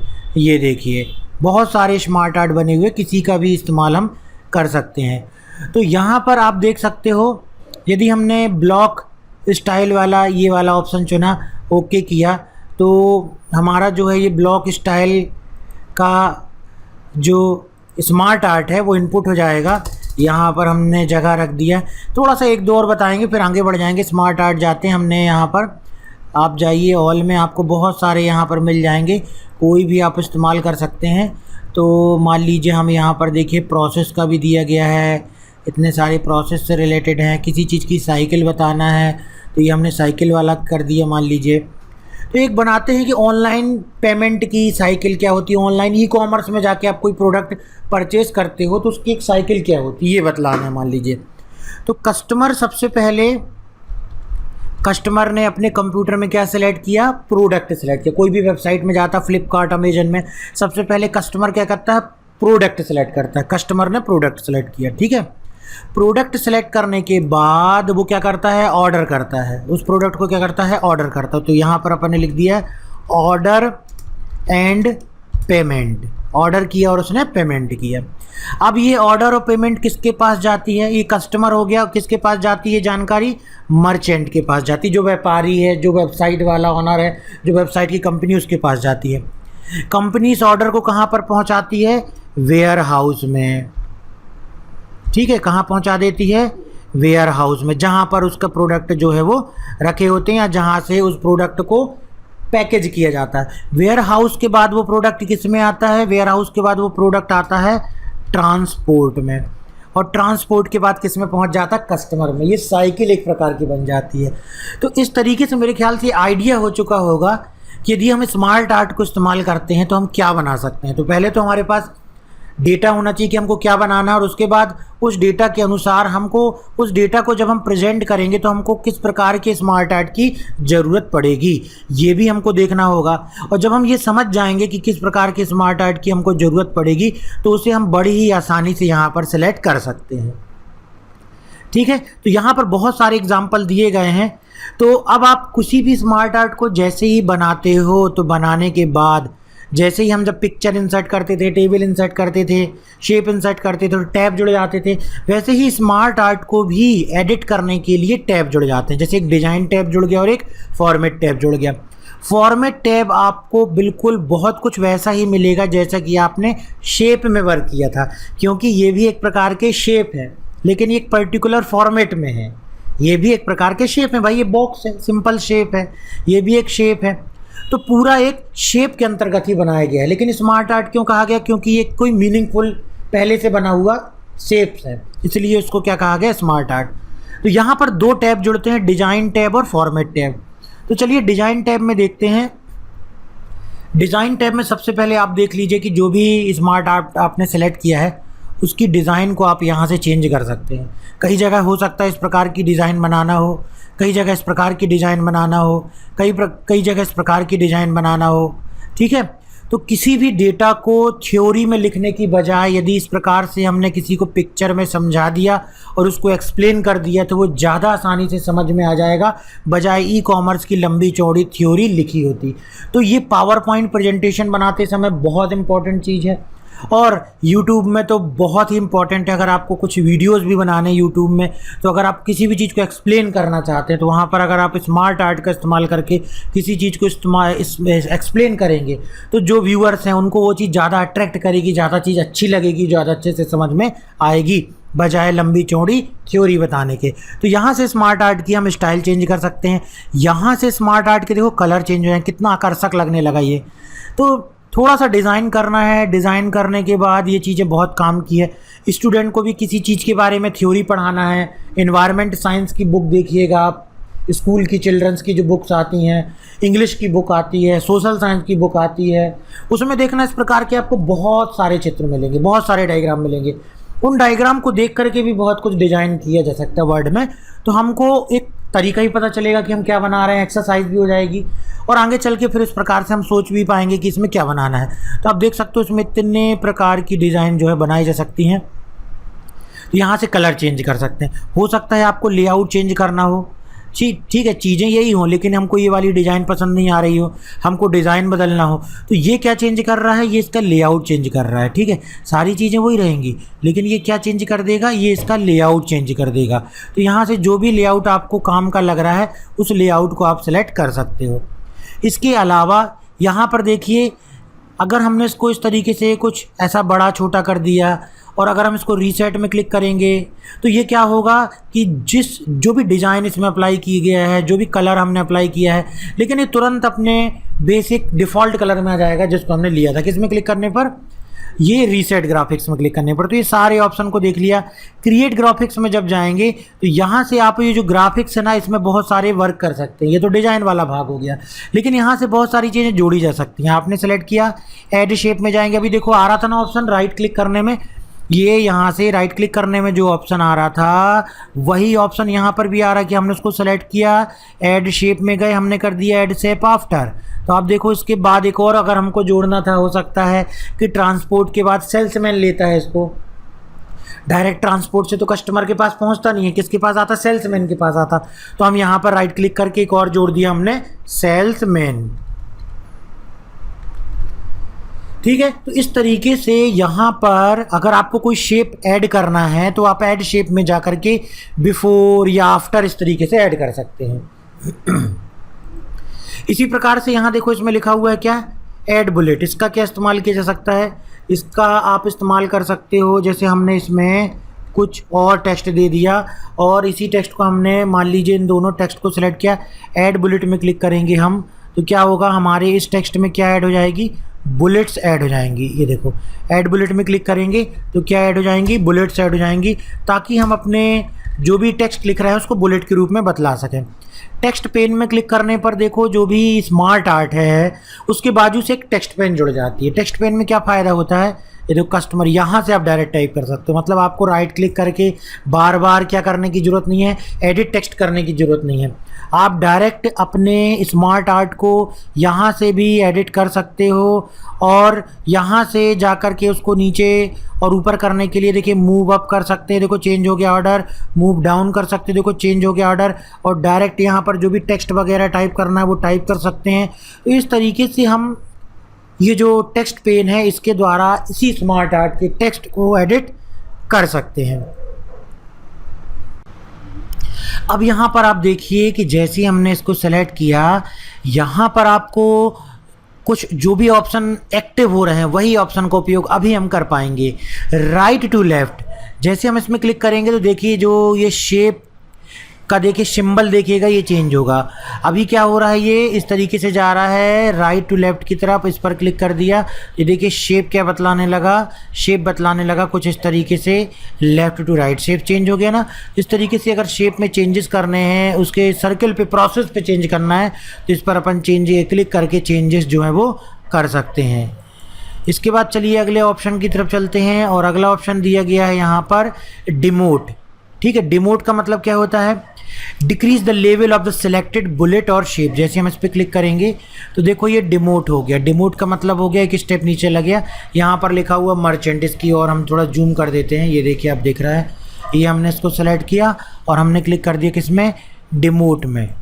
ये देखो जैसे ही हमने सेलेक्ट किया इसको तो ये हमारा कहाँ चला गया टेक्स्ट, ये टेक्स्ट यहाँ से अलग हो गया। फिर हमने सेलेक्ट किया, फिर हमने क्लिक किया decrease the level of the selected bullet और shape, this option is most useful when working with the text pane. अच्छा, इसका इस्तेमाल ज़्यादातर तब किया जाता है जब हम टेक्स्ट पेन के साथ वर्क करते हैं। तो हमने सेलेक्ट किया, टेक्स्ट पेन में आ गए, अब हमने इसको सेलेक्ट किया और यहाँ कर दिया हमने प्रमोट। ठीक है, तो देखो ऑर्डर एंड प्रमोट क्या हुआ, ऊपर चला गया डिमोट। तो ये क्या हो गया, ये मर्चेंट में क्लिक किया, इस बार हमने क्लिक किया इसको प्रमोट। ये देखिए ये यहाँ पर आप समझो कि ये इसका लेवल चेंज होता है। जैसे कस्टमर के अंदर आता है ऑर्डर एंड पेमेंट, कस्टमर के अंदर ये आपको इसको भी रखना है तो डिमोट में क्लिक कर दो, देखो इसका चेंज हो गया। वेयर हाउस को भी करना है तो ये देखो इसके अंदर हो गया। ठीक है, मतलब ये लेवल हो गया, ये मेन लेवल हो गया, ये कस्टमर के अंतर्गत आते हैं order and payment, merchant, warehouse, तो ये लेवल को चेंज करने के लिए है। इसके लेवल को ट्रांसपोर्ट के अंदर करना है तो डिमोट, ये देखिए। ठीक है, जैसे कि अगर हम बात करें एक कोर्स वाला हम बनाएं और कोर्स वाले में हम ये बनाएं कि DCA first sem, DCA first sem के अंतर्गत कौन कौन से सब्जेक्ट आते हैं, fundamental of computer PC package MS access.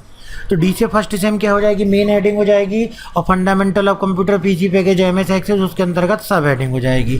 तो यदि आपको किसी मेन हेडिंग के अंतर्गत सब हेडिंग बनाना है तो आप यहाँ प्रमोट और डिमोट से उसके लेवल को चेंज कर सकते हो।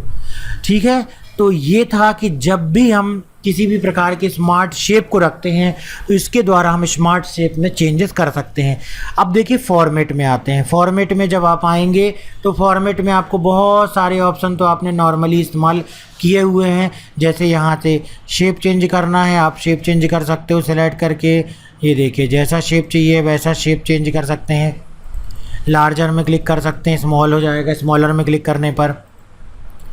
ठीक है ना, इस तरीके से जो है हम यहाँ फॉर्मेट में आकर के ये जो शेप्स दिए गए हैं इन पर वर्क कर सकते हैं। इनकी डिज़ाइन को यहाँ से इंडिविजुअल की डिज़ाइन को चेंज किया जा सकता है, शेप के कलर को चेंज किया जा सकता है, शेप की आउटलाइन को बदला जा सकता है। देखिए आउटलाइन बदल गई, शेप के इफेक्ट को अलग अलग दिया जा सकता है, देखो इफेक्ट बदल गया। तो ये चीज़ें हमने प्रैक्टिस की हैं, जब हमने शेप बनाया है तब प्रैक्टिस की है ना। वर्ड आर्ट के समय भी, अब वर्ड आर्ट ये दिया गया, वर्ड आर्ट जो भी आप सेलेक्ट करोगे तो जो भी इसके अंदर का टेक्स्ट है वो बदल जाएगा। उसके अंदर का कलर करना है, कलर चेंज हो जाएगा, टेक्स्ट की आउटलाइन चेंज हो जाएगी। ये देखिए टेक्स्ट की आउटलाइन चेंज हो गई। इसको जूम करके देखेंगे तो और अच्छे से क्लियर समझ में आएगा। तो जो भी इसके अंदर टेक्स्ट है उसको यदि आपको फॉर्मेट करना है तो वर्ड आर्ट स्टाइल के अंतर्गत कर सकते हैं। उसके बाद दिया गया इसका कब, देखो कब हाईलाइट होगा, जब पूरे वर्ड आर्ट को हम इस तरीके से सिलेक्ट करेंगे तब ये हाईलाइट होगा। इसका मतलब ये है कि जब आपने कोई भी स्मार्ट शेप ठीक है, तो जो ये पर्टिकुलर शेप होता है, इस शेप को यदि एडिट करना है तो फॉर्मेट वाला ऑप्शन भी आ जाता है। उसी प्रकार से यहाँ से पोजीशन और ये रैप टेक्स्ट, ये सारा कुछ एक शेप के साथ जब वर्क हम करते हैं तो ये बिल्कुल शेप की तरह ही, अगर हमारे पास कुछ टेक्स्ट है उसको हम इसको पोजीशन करना चाहते हैं तो इसको हम यहाँ से पोजीशन कर सकते हैं, रैप टेक्स्ट का इस्तेमाल कर सकते हैं, जिसको कि हमने जब इंसर्ट में जाकर के यहाँ से हमने शेप को इंसर्ट करना बतलाया था और पिक्चर के बारे